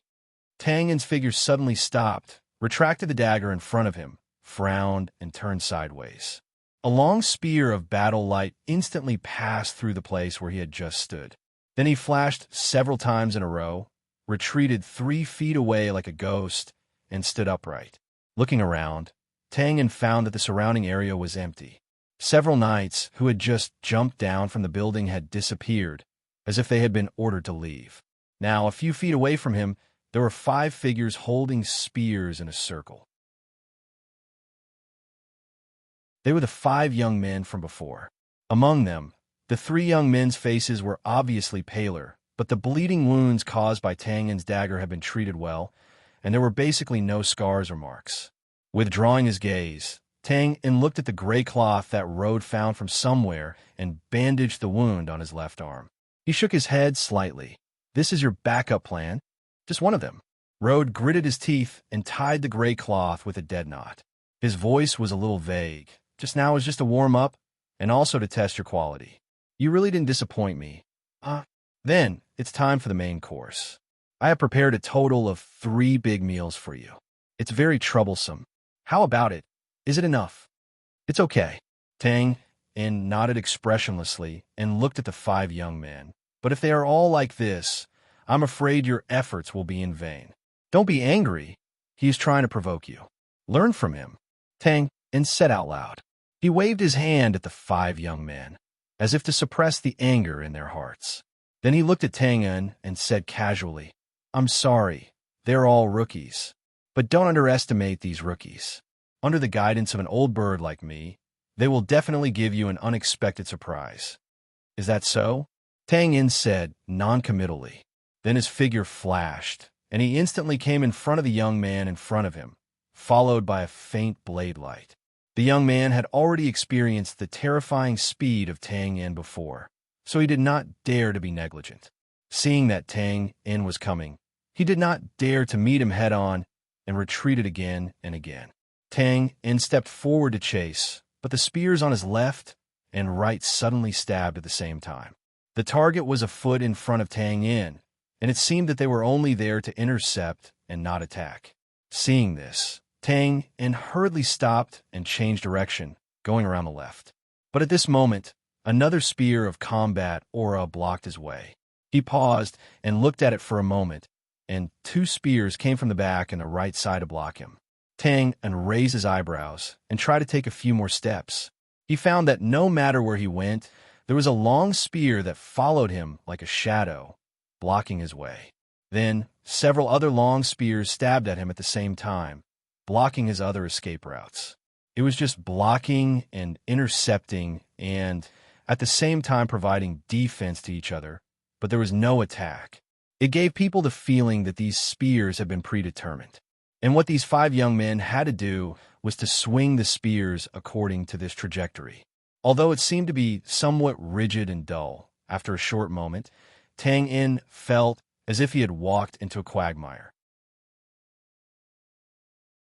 The 5 spears that did not seem to be a threat cleverly cut through the surrounding space, restricting the speed and space he was most adept at, ultimately making it difficult for him to move an inch. At this time, Road, as the only attacker, raised his gold and silver sword high in the periphery, ready to attack.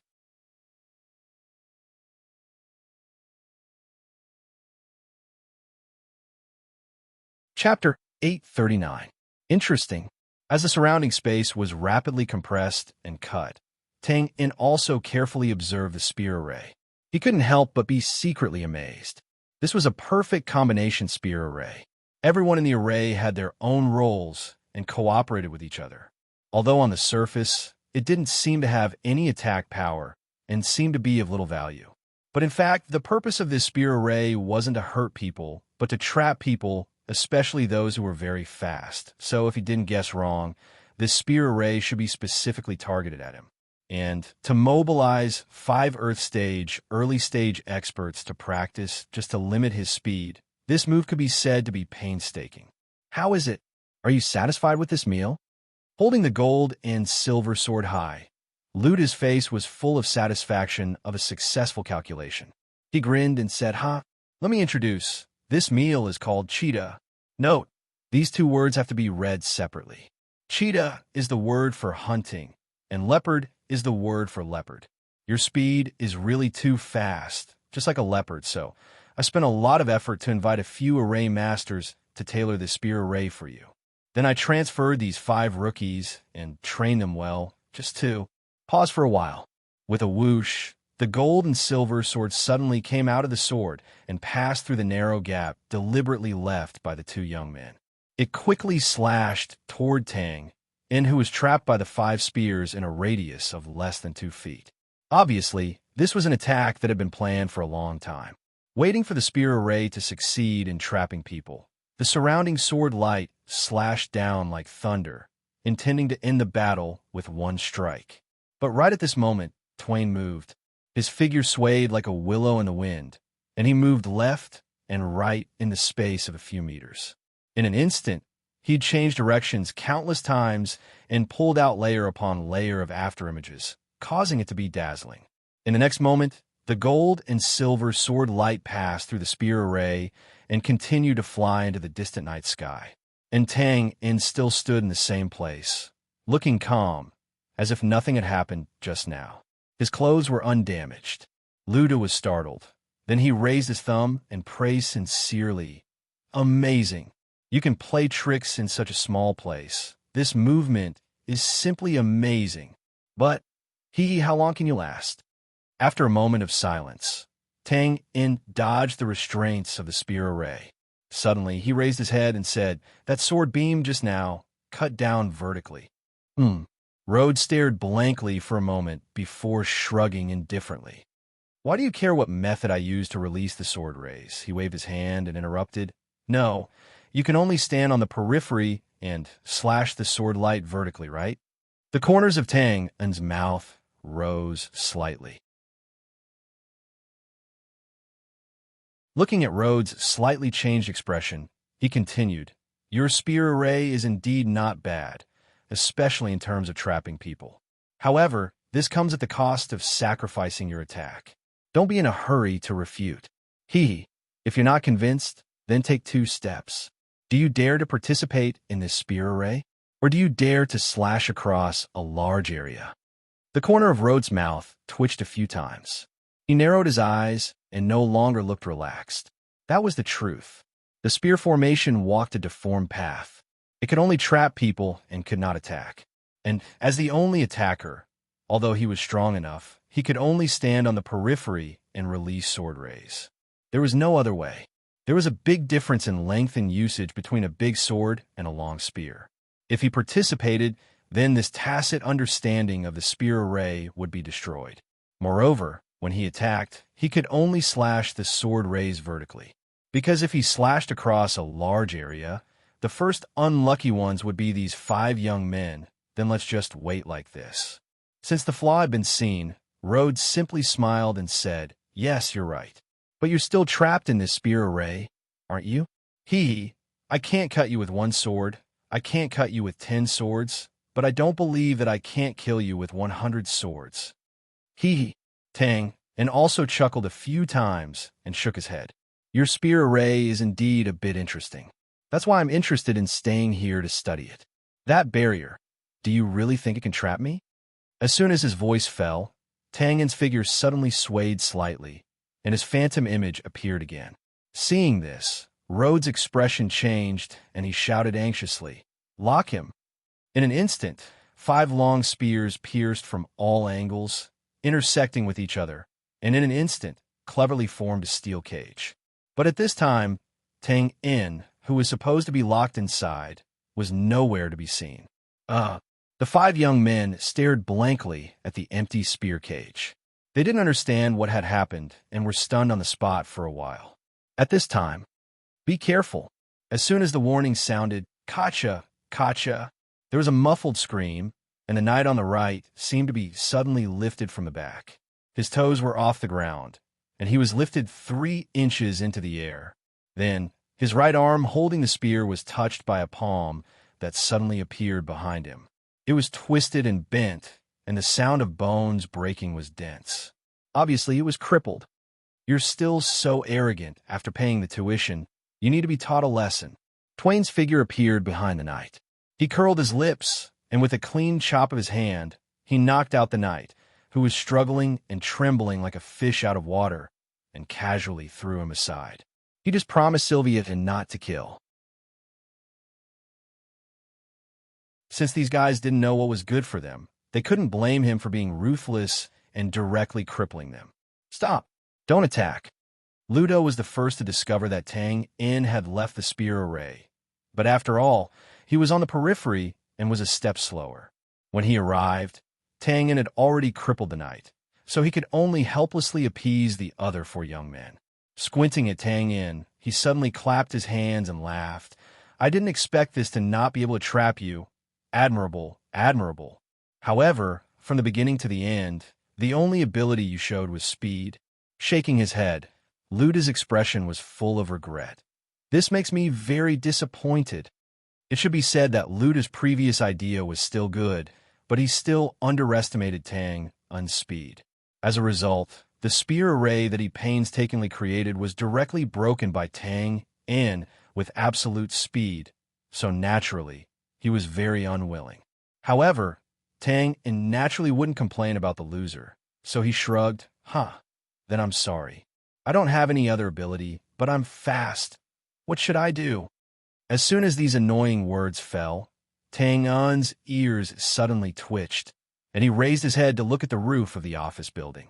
There, a familiar figure was throwing something, and several battle aura spears rose into the sky like arrows leaving the bowstring, emitting ear-piercing whistles. And higher up, there were several faint holy lights. Needless to say, this was Sylvia learning from his previous method, wanting to directly shoot down Byron and the others in the sky. But it didn't seem to be effective. After all, Byron and the others were already prepared, so they just needed to avoid the spears in time. Shaking his head, Tang In withdrew his gaze and looked at Luda again. He was unwilling to argue with him, so he stepped forward and was about to directly attack. However, Luda seemed to be familiar with Tang Un's style, instantly retreated a few steps, and quickly took out a yellow crystal ball about the size of a fist from his arms. You're fast. Then I'll break your legs. Luda lightly clapped his hands, and with a buzzing sound, the yellow light suddenly brightened, and waves of invisible spatial ripples spread out. Stopping, Tang In frowned and looked down, only to see countless yellow lines crisscrossing on the stone floor under his feet, like the complex roots of an ancient tree, spreading out in a large area in an instant. Among them, there were also some mysterious runes that he couldn't understand.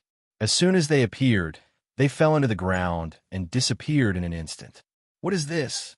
Tang In didn't know much about things in the field of magic, so he was somewhat baffled.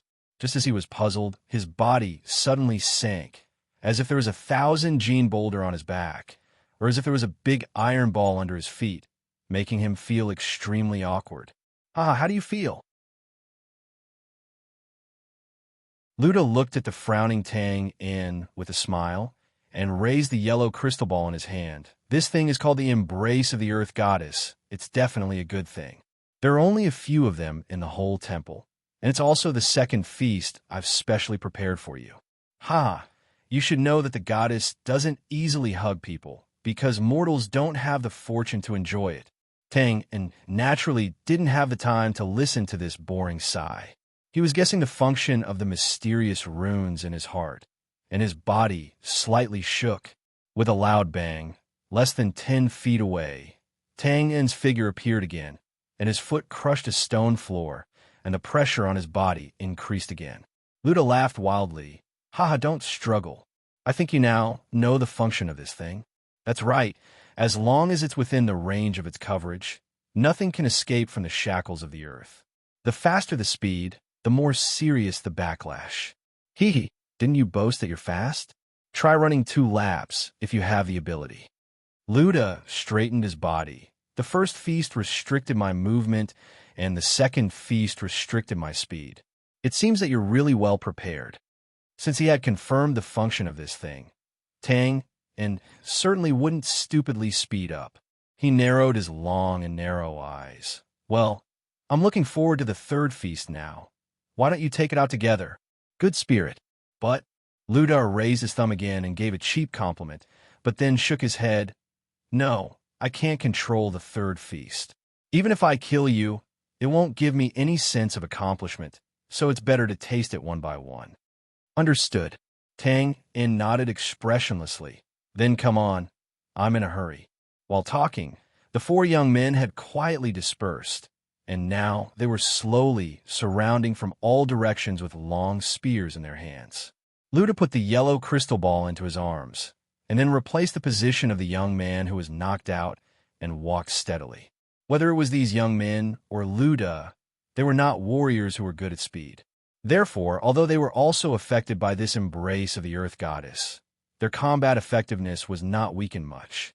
On the other hand, Twain was different. Speed had always been his trump card. Now that he had suffered such a huge injury that seemed to have directly broken his legs, it naturally caused his combat strength to be severely weakened. But even so, Luda and others didn't dare to neglect, and they still slowly and cautiously pressed forward.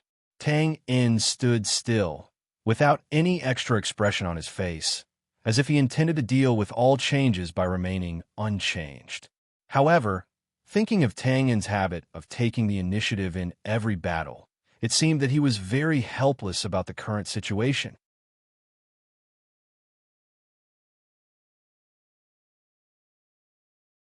Chapter 840.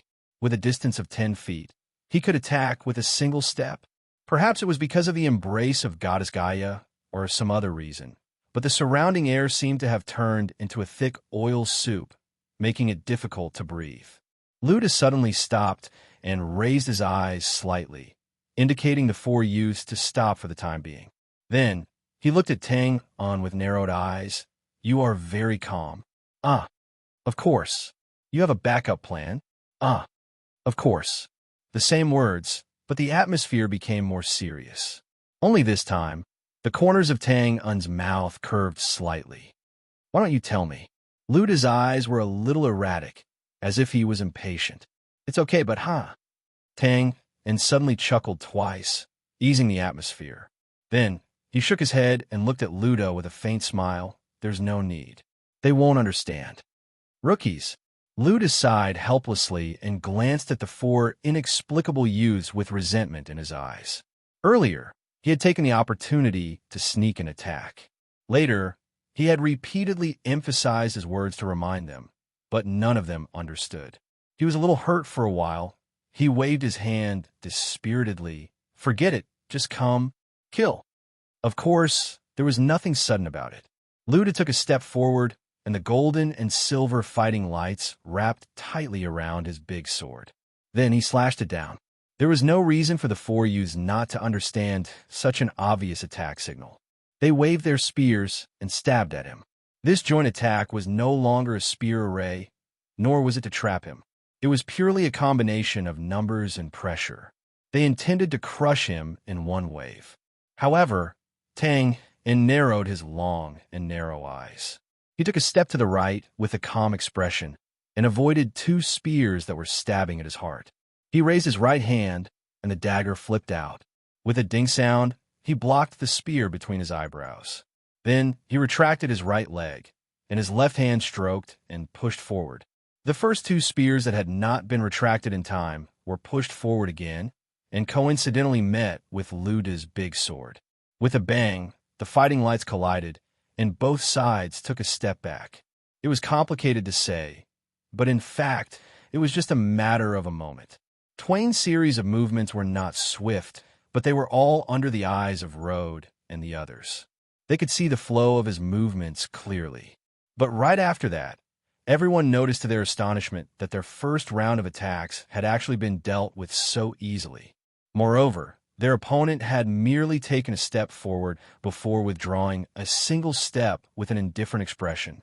Luda opened his mouth, but quickly regained his senses and fiercely shouted, "Again!" After thinking for a while, he added, "In order."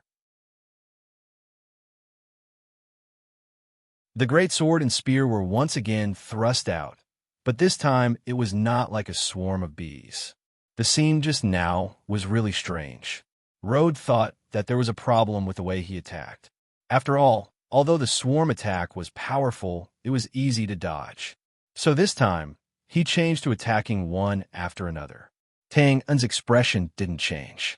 He just waved his hand, and the spear that was coming from the left was caught in his palm. It didn't move at all. The divine light covering the spear had not yet erupted, but it was directly separated by the thin blood light in his palm. Seeing that his companion's attack was ineffective, the young man on the right hurriedly waved his spear and swept it directly at Tang Un's knee. This was to regain face for the previous round of attacks. The young man didn't believe that Tang Un could still stand in place so steadily under such a large-scale attack. But then his eyes suddenly blurred, and with a bang, the spear was firmly stepped on under his feet. How could it be? Seeing this, the young man was suddenly stunned. He couldn't react in time, and his body also leaned forward along with the spear that suddenly fell. As if he had expected this, Tang Un took a step back again, and at the same time stretched out his right hand as if he was politely supporting him. "Let go." The other two young men naturally didn't dare to let their companion fall into Tang Yin's hands. One of them stabbed his companion's arm, and the other stabbed his back, intending to make it difficult for Tang Yin to take care of both sides. But the moment before they stabbed their spears, Tang Yin withdrew his right leg before it touched the ground. He took a step to avoid the attack, and then calmly waved his left hand. The young man whose spear was caught only felt a strong force suddenly hit him. He couldn't help but take a step forward and watched his spear stab his companion's heart on the right side. He cried out in alarm. All the movements happened in a flash, just like a drama that had already been written and was being performed step by step. Fortunately, at this time, Rode, who had been observing from the side and didn't attack, stretched out his great sword in time. With a clang, poof, the spear was raised, avoiding the heart, and stabbed into the left shoulder of the young man on the right. Suddenly, blood gushed out. What the hell kind of attack is this? Rhodes was dumbfounded. That Twain had clearly not swung his saber. He had merely waved his hand and stepped forward, calmly dodging. Not only had he caused their efforts to be in vain, he had even injured one of their own. Rhodes faintly felt that he had made an extremely stupid decision earlier. Before he could figure out, the four young men couldn't stand it anymore. Of course, anyone who had the strength of an early-stage Earth stage but was toyed with in the palm of the opponent's hand would not feel good. Roaring in unison, the youths, who felt that their dignity had been greatly humiliated, no longer cared about Rhodes' orders. They stared fixedly at Twain's figure that was inches away from them, their eyes crimson red as they madly brandished their spears and attacked. Seeing this, Rhodes sighed secretly, suppressed the uneasiness in his heart, and also joined in with his sword. In any case, he was an Earth stage warrior, and he was at the peak of the Earth stage. Under the all-out attack of Rode and the others, Tang Yin also lost his previous calm and free appearance. His figure drifted between the spears and swords, and was on the verge of collapse. From time to time, bloodstains and fragments of clothes could be seen floating out. He was like a small boat in the stormy sea, about to be submerged in the next moment. But in fact, Tang Yin's figure was always there. Even if there was no ghostly body movement, no wind-like speed, no storm of blood-colored blade light. But in this inadvertent moment, no matter how many sword shadows there were, no matter how many spears there were, no matter how many unparalleled combat skills there were, he would come and go as he pleased, unmoving. What do you do to me? On the other hand, Rode and the others were all injured, with varying degrees, and looked very embarrassed. And what was worse was that their injuries were not all caused by Tang Yin. In fact, most of them were caused by their own people. It was really depressing. And what was even more depressing was not this, but the crazy attacks they racked their brains for were all easily dodged by the slippery Tang Yin. Just a little bit more. Just a little bit more every time. If their attacks could be faster, if their companions could cooperate more tacitly, then Tang Yin would definitely be lying down. But the fact was that no matter how hard they worked and how they cooperated, they were still a little bit less. Therefore, Tang Yin was still alive and kicking, full of vitality. No, there must be something wrong. The few young people were still crazy about the hope that was within reach. But Rode, who had the nickname of Madman, was the first to calm down. He slightly slowed down his sword attack, squinted his eyes, and looked at all of Tang Yin's movements, thinking about what was wrong. With this look, Rhodes' eyes instantly became sluggish. He stared blankly at the floor under Tang Yin's feet and unconsciously swallowed a mouthful of saliva. The floor was made of bluestone, less than 3 feet in length and width. Now, it was covered with a thin layer of lime, which rose slightly under the dazzling footsteps. Well, this was not the main point. The main point was that except for this 3-foot stone slab, there were no other marks on the surrounding stone slabs. What did this mean? This meant that under their crazy attacks, just now, Tang Yin had never left the 3-foot range of his original position. So close, yet so far. So close, yet so far. Rode finally understood where the uneasiness in his heart came from. Tang Yin's ghostly body movements and wind-like speed were actually a cover, or it could be said that they were not all of his abilities. What the opponent was really good at was actually close combat, which was almost invincible in a small area. The 2 meals he had prepared before seemed to have tied the opponent's hands and feet, but in fact, he had stepped into the opponent's field of expertise. So, how could he gain any advantage? Smiling bitterly, Rode looked at Tang with a complicated expression and licked his lips. I have a question. Since you have this ability, why didn't you directly break the spear array before? This was indeed something that Rode could not figure out. With Twain's terrifying close combatability, the seemingly perfect spear array from before should not have been able to trap him at all. He should have been able to break it at will. Tang glanced at Rode while dodging and was somewhat impressed. To be able to see the problem in such a short time, this Rode was indeed not simple. But then, he curled his lips and said as a matter of course, "Why should I break it? Don't you think it's easier and more convenient to rely on speed to get away?" That makes sense.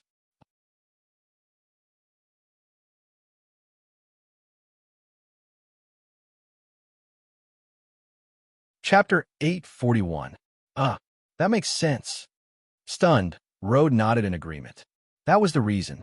You can't just cast a broken fishing net and let the fish tear the net with their small teeth instead of easily escaping from the big hole on the side.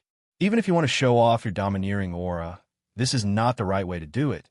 Just as Rode was shocked by Twain's powerful close combat ability, the situation on the battlefield suddenly changed. Originally, the encirclement attack was already difficult to deal with. Now that Rode had unconsciously stopped attacking, the 4 youths, who were only relying on their momentary bravery, naturally could not surround Twain. Break! With a low shout, the rainstorm of blood blades suddenly burst out. The 4 spears swung out at the same time, and the 2 youths who were too close to the front vomited blood and flew back.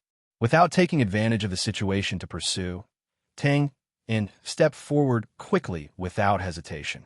For the first time, he left the 3-foot stone slab under his feet and went straight to Rode. Tang knew very well that although the 4 youths were good and might even have great achievements in the future, but right now, the only one who could pose a threat to him was Rode. In an instant, Rode's expression changed. He also knew that he had made a low-level mistake. He retreated again and again, and the gold and silver fighting light on the big sword burst out violently without any scruples. It slashed horizontally and instantly covered a large area around him. And this force choice also made the other 2 youths who were ready to rescue have no choice but to retreat. Ding, ding, ding. In the narrow space, the sound of metal colliding suddenly sounded. Tang attacked like the wind, and the shadows of the dagger were heavy. He kept hitting the gold and silver big sword from all angles. Sparks flew everywhere, and the momentum was terrifying. In a short time, the big sword in front of Tang moved a little, and a gap was bitten in the solid defense line. The opportunity was fleeting. Twain raised his left hand, which seemed to be slow but was actually fast, and slapped it through the gap. Rode was surprised when he saw this, and then his heart calmed down. It was just a slap. As long as it was not a dagger, he could bear it. Thinking of this, he roared, and the fighting energy armor flashed around his body again. Then he no longer paid attention to the palm and focused most of his energy on controlling the big sword. It had to be said that Rode's choice in an instant was good, but in the next moment, he completely regretted it. Bang crash! The yellow light shone brightly, and the crisp sound of glass shattering could be heard. It was as though a crystal glass had fallen to the ground. Then, it was as if time had stopped for a moment. No matter if it was Tang, Rode, or the 4 young men at the periphery, all sorts of crisscross lines and profound talisman markings appeared before their eyes, and then they successively collapsed, split apart, and dissipated in the air. It was an extremely bizarre scene. This phenomenon only lasted for an instant, and then everyone felt their bodies lighten. Their breathing suddenly became extremely smooth. Rode opened his mouth and lowered his head to look at the shattered crystal ball that fell from his tattered underwear. His expression instantly turned ugly. That palm. How was it meant to attack? It was clearly meant to shatter Gaia's embrace. It's all over now. Just as Road expected, Tang Yin, who was relieved of his burden, was undoubtedly even more powerful. He let out a long laugh, and his figure flashed wildly like a ghost. Countless blood blades instantly attacked from all directions. At such a close distance, there was simply no time to dodge, and there was no time to block. Fuck. Road also knew that it was a moment of life and death. He suddenly raised his head, flung his hair, pursed his lips, and let out a shrill cry that shook the sky for several miles. Then, he didn't care about how many of the countless blood blades were real and how many were fake. He still waved his sword wildly and stepped forward with a ferocious expression. He actually wanted to fight head-on with his life. Crazy people do crazy things on their own. Tang and had the absolute advantage. Naturally, there was no reason for him to be afraid of the other party at this time. The blood blades didn't retreat, and his figure didn't retreat. He just crazily collided head-on like this. In an instant, the crisp sound of weapons clashing, the sound of blades piercing into flesh, and the dull explosion under the collision of fighting lights. The large bluestone slabs within a radius of several hundred feet suddenly jumped up by themselves and were immediately divided into countless crisscrossed light rays in the air and shattered into pieces. It was so terrifying. The two young men not far away saw this, and their faces were immediately filled with fear. They didn't have time to pay attention to Road and fled in a sorry state under the falling stones. They didn't dare to look back, and at this time, the terrifying battle behind them was actually immediately decided. A hoarse and miserable howl sounded, and a figure flew out like a cannonball dripping blood. Following that, an arm that was tightly holding a large sword appeared. It spun and flew, and was thrown far away. With a bang, the figure fell to the ground and smashed the stone slabs. It was Road, but now he no longer had the elegant demeanor of a peak Earth-grade expert. His majestic body was covered with numerous scars. The small ones were bloody holes, and the large ones were bloody wounds that were more than a few inches long. The most serious one was his right arm that was cut off at the shoulder, and the white bones were ghastly. Overall, it looked like an inferior toy that had been ravaged countless times and had been thoroughly played with. But his luck was still not bad. The Dochi armor that he had casually added before had saved his life. Although his heart, neck, and other vital parts were covered with wounds, the depth was not enough to be fatal. Of course, it was only to save his life. Now that he had completely lost the ability to fight, it was just a matter of adding another stab. But after struggling to sit up, Rhodes suddenly laughed. He spat out blood and grinned happily. Ha, cough, cough. Do you know what that long howl means? Cough, cough. You don't know, huff. The third meal. You're dead. In the intermittent voice, Tang steadily stepped out of the dust. There were only minor injuries on his body, and there was nothing serious. Only his face was unusually pale. This was not caused by the life and death battle with Road just now, but because of the previous close combat. Road's guess was right. Tang was best at precise control over a small area. And in this way, it was naturally impossible for his close combat ability not to be strong. But to calculate and predict the attack trajectory of a large sword and 4 spears, the dodging route, and so on, Tang's energy consumption was huge. On the outside, his face was as pale as a sheet of paper. It was precisely because of this that Tang naturally had no time to talk nonsense with Road. Most of the words of a loser were just to maintain their dignity. There was no need to listen to them. He took a deep breath and moved his feet, ready to rush over and kill Road. But at this moment, suddenly, boom, it was as if thunder had exploded directly in his ears, and the momentum was shocking. Tang subconsciously turned his head and saw that the roof of the office building not far away had completely turned into a sea of fire. It was as if more than a dozen explosive crystals had detonated at the same time. The stone slabs collapsed and fell, and the building shook left and right.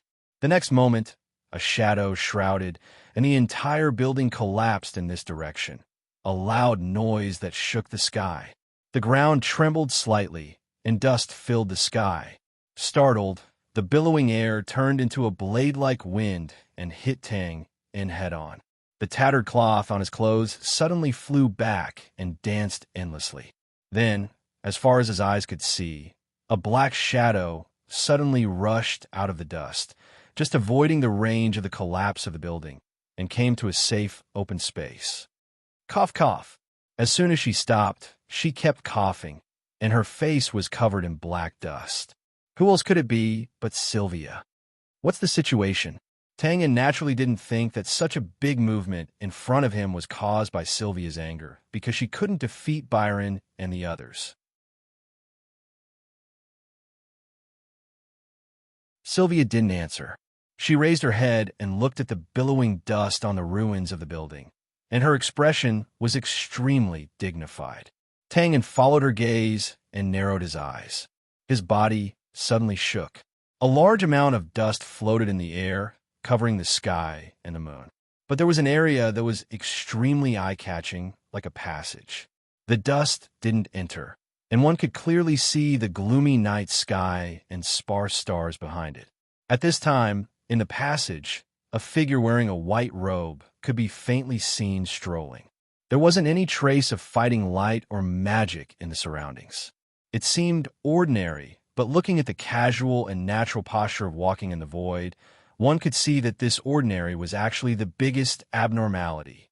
With such an oppressive aura, such a strange appearance, and the terrifying sea of fire on the roof earlier, this person's identity was naturally clear as day.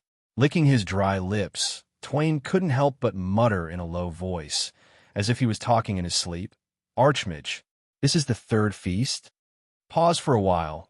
Tang In quickly suppressed the shock in his heart, and suddenly turned to look at the half-dead road, his eyes sharp. No matter who came, the people who should be killed must be killed.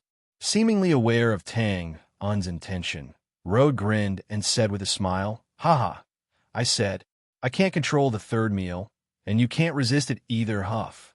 Gasping for breath, he pointed upwards. "You're on your own." Looking up, another tall and sturdy figure holding a spear slowly descended from the gloomy clouds above Rhodes' head. Before he even got close, his overwhelming pressure had already pressed down, causing one to be unable to summon any thoughts of resistance. A void-level warrior. Damn it. Touching his nose, Tangan's face was bitter. He looked up to the sky and sighed. "Alas, I already knew that you want to kill me, but you think too highly of me."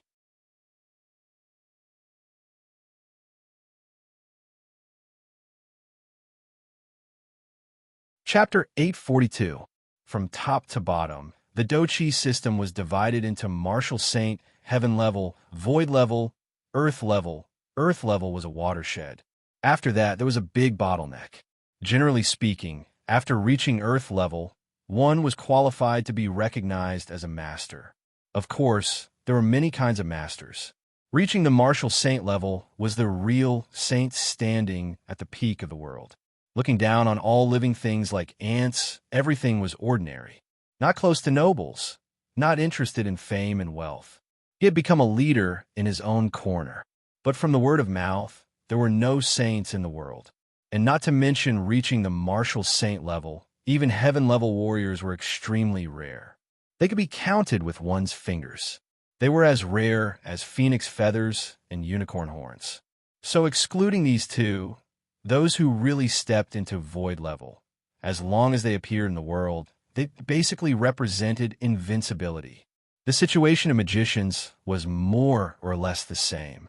From top to bottom, there were Saint Magus, Great Magus, Magus, Great Magus, and so on. Among them, Great Magus was the watershed. A little different was that the cultivation of magic was more difficult than Dochi. So don't look at those magicians who could easily live for hundreds of years.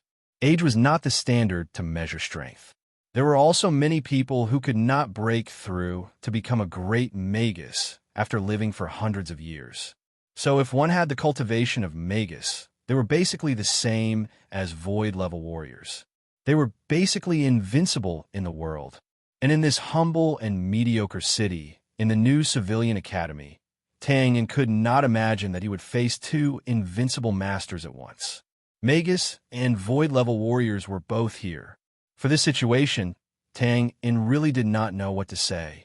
Did he underestimate his strength? Or did the temple overestimate his threat level? Wasn't this the rhythm of forcing people to die?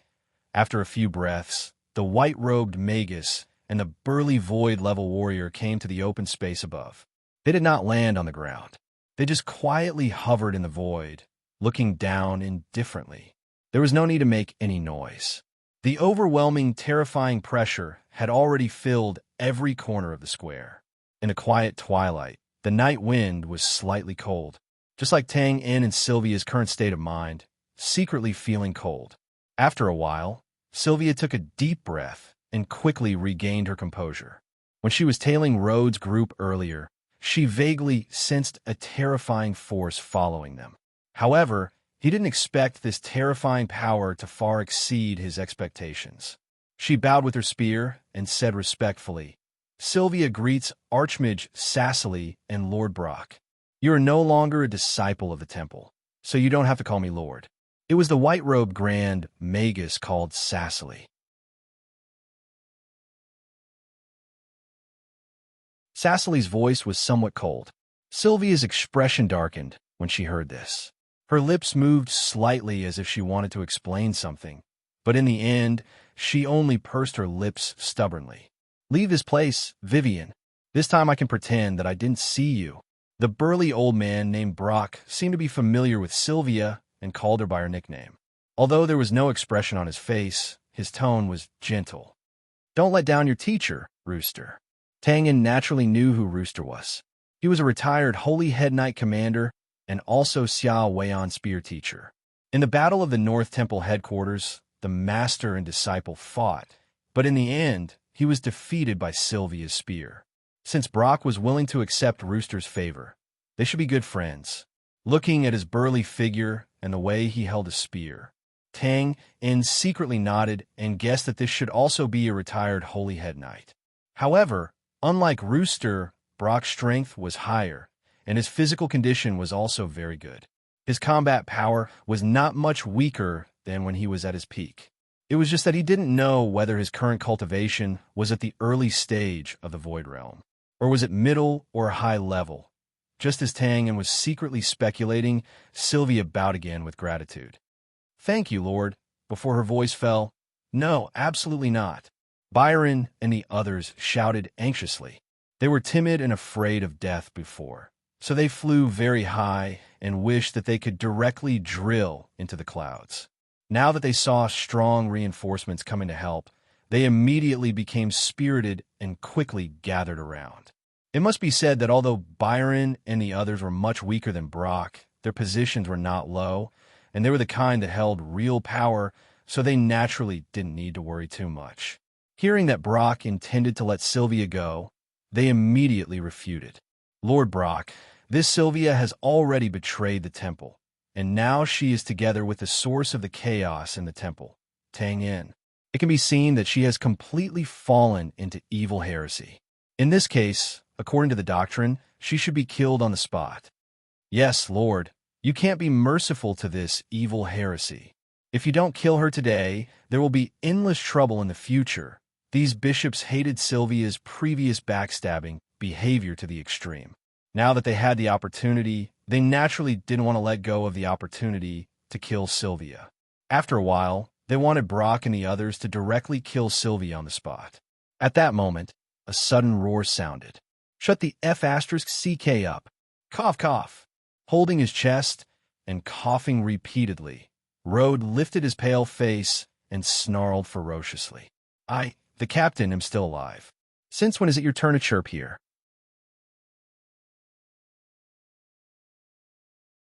"If you continue to be so noisy, I will personally send you to the gallows of the trial court when I return.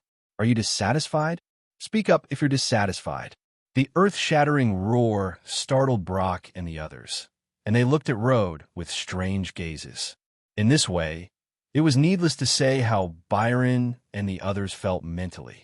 Their faces were ashen, and they trembled as they pointed downward, almost suffocating from anger.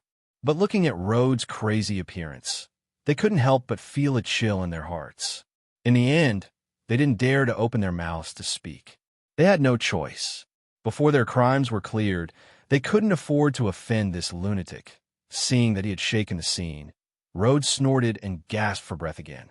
Then he waved to Brock and the others and said, "Greetings, Lord Byron and Lord Byron. I'm injured and can't salute you. Yes, we can put the matter of Sylvia aside for the time being. Let's get rid of this person first." Paused for a while and pointed at Tangen. The latter touched his nose with an innocent expression. After hesitating for a moment, he said solemnly, "This person's close combat ability is very, very strong. So strong that it's boundless. So if it's not necessary, Lord Byron and Lord Byron, it's best not to let him get close to you, and don't take the initiative to approach him." Cough, cough, damn it. The corner of Tang Un's mouth twitched, and his expression was a little ugly. He took a completely different path from the otherworldly warriors. Even if he had the strength comparable to the Void Stage, he still couldn't walk in the air. So when Tang In fought with powerhouses who could fly before, he would first find ways to close the distance between them and then quickly drag the other party into his battle rhythm. With his violent close combat ability, he would kill the other party in one breath before they had the chance to fly. But if the other party stayed in the air like this and didn't come down, how could he fight? Of course, although he was depressed, Tang In still heard some useful information from Rhodes' malicious words. Brock's strength wasn't terrifying to the extreme. He should be in the early stages of the Void Stage, or at most, in the middle stages. Otherwise, Rhodes wouldn't have given such a solemn explanation. It was obvious that he lacked confidence. What Tang In could hear, Brock and Lord Byron certainly could too. But after all, they hadn't experienced Rhodes' shock, so they naturally wouldn't care too much. Brock frowned when he heard this. He glanced at Tang In with some vigilance in his eyes. This was the unique attitude of someone who had experienced hundreds of battles. Of course, most of them were still disapproving. After all, he was just an Earth Stage warrior who couldn't fly. How strong could he be? As for Cecily, he was completely indifferent. This was not entirely out of contempt, but because of his status, it was impossible for him to take the initiative to get close to Twain. Have you ever seen a mage engage in close combat with a warrior during a battle? Everyone's thoughts raced when they heard this. Only Xiao Wan, who was neither servile nor overbearing, continued to speak after everyone had quieted down. "Thank you for your kind intentions, sir. Please also express my apologies to Master Rust, because his student will once again betray his painstaking kindness." Taking a deep breath, Sylvia raised her head under Brock's frowning gaze. Her face was as firm as ever. She waved her spear at Byron and the others and said resolutely, "Right and wrong, there is justice. I'm here this time to capture them and go to the headquarters court together for investigation and trial to distinguish right from wrong. So before this goal is achieved, I will never leave." Byron and the others couldn't help but change their expressions when they heard this. They averted their eyes, not daring to meet the pair of pure white eyes below. Because they were burning like flames, Brock was startled, then sighed softly. "Why bother? Since you don't want to leave, then stay." Cecily glanced at Xiao Weian with an indifferent expression. Then, as if he was a little impatient, he waved the staff in his hand, and a large amount of magic elements rapidly gathered in the air. You're tuning in to the Warrior Lore YouTube channel. Don't forget to subscribe and join us on this journey to catch the most captivating stories.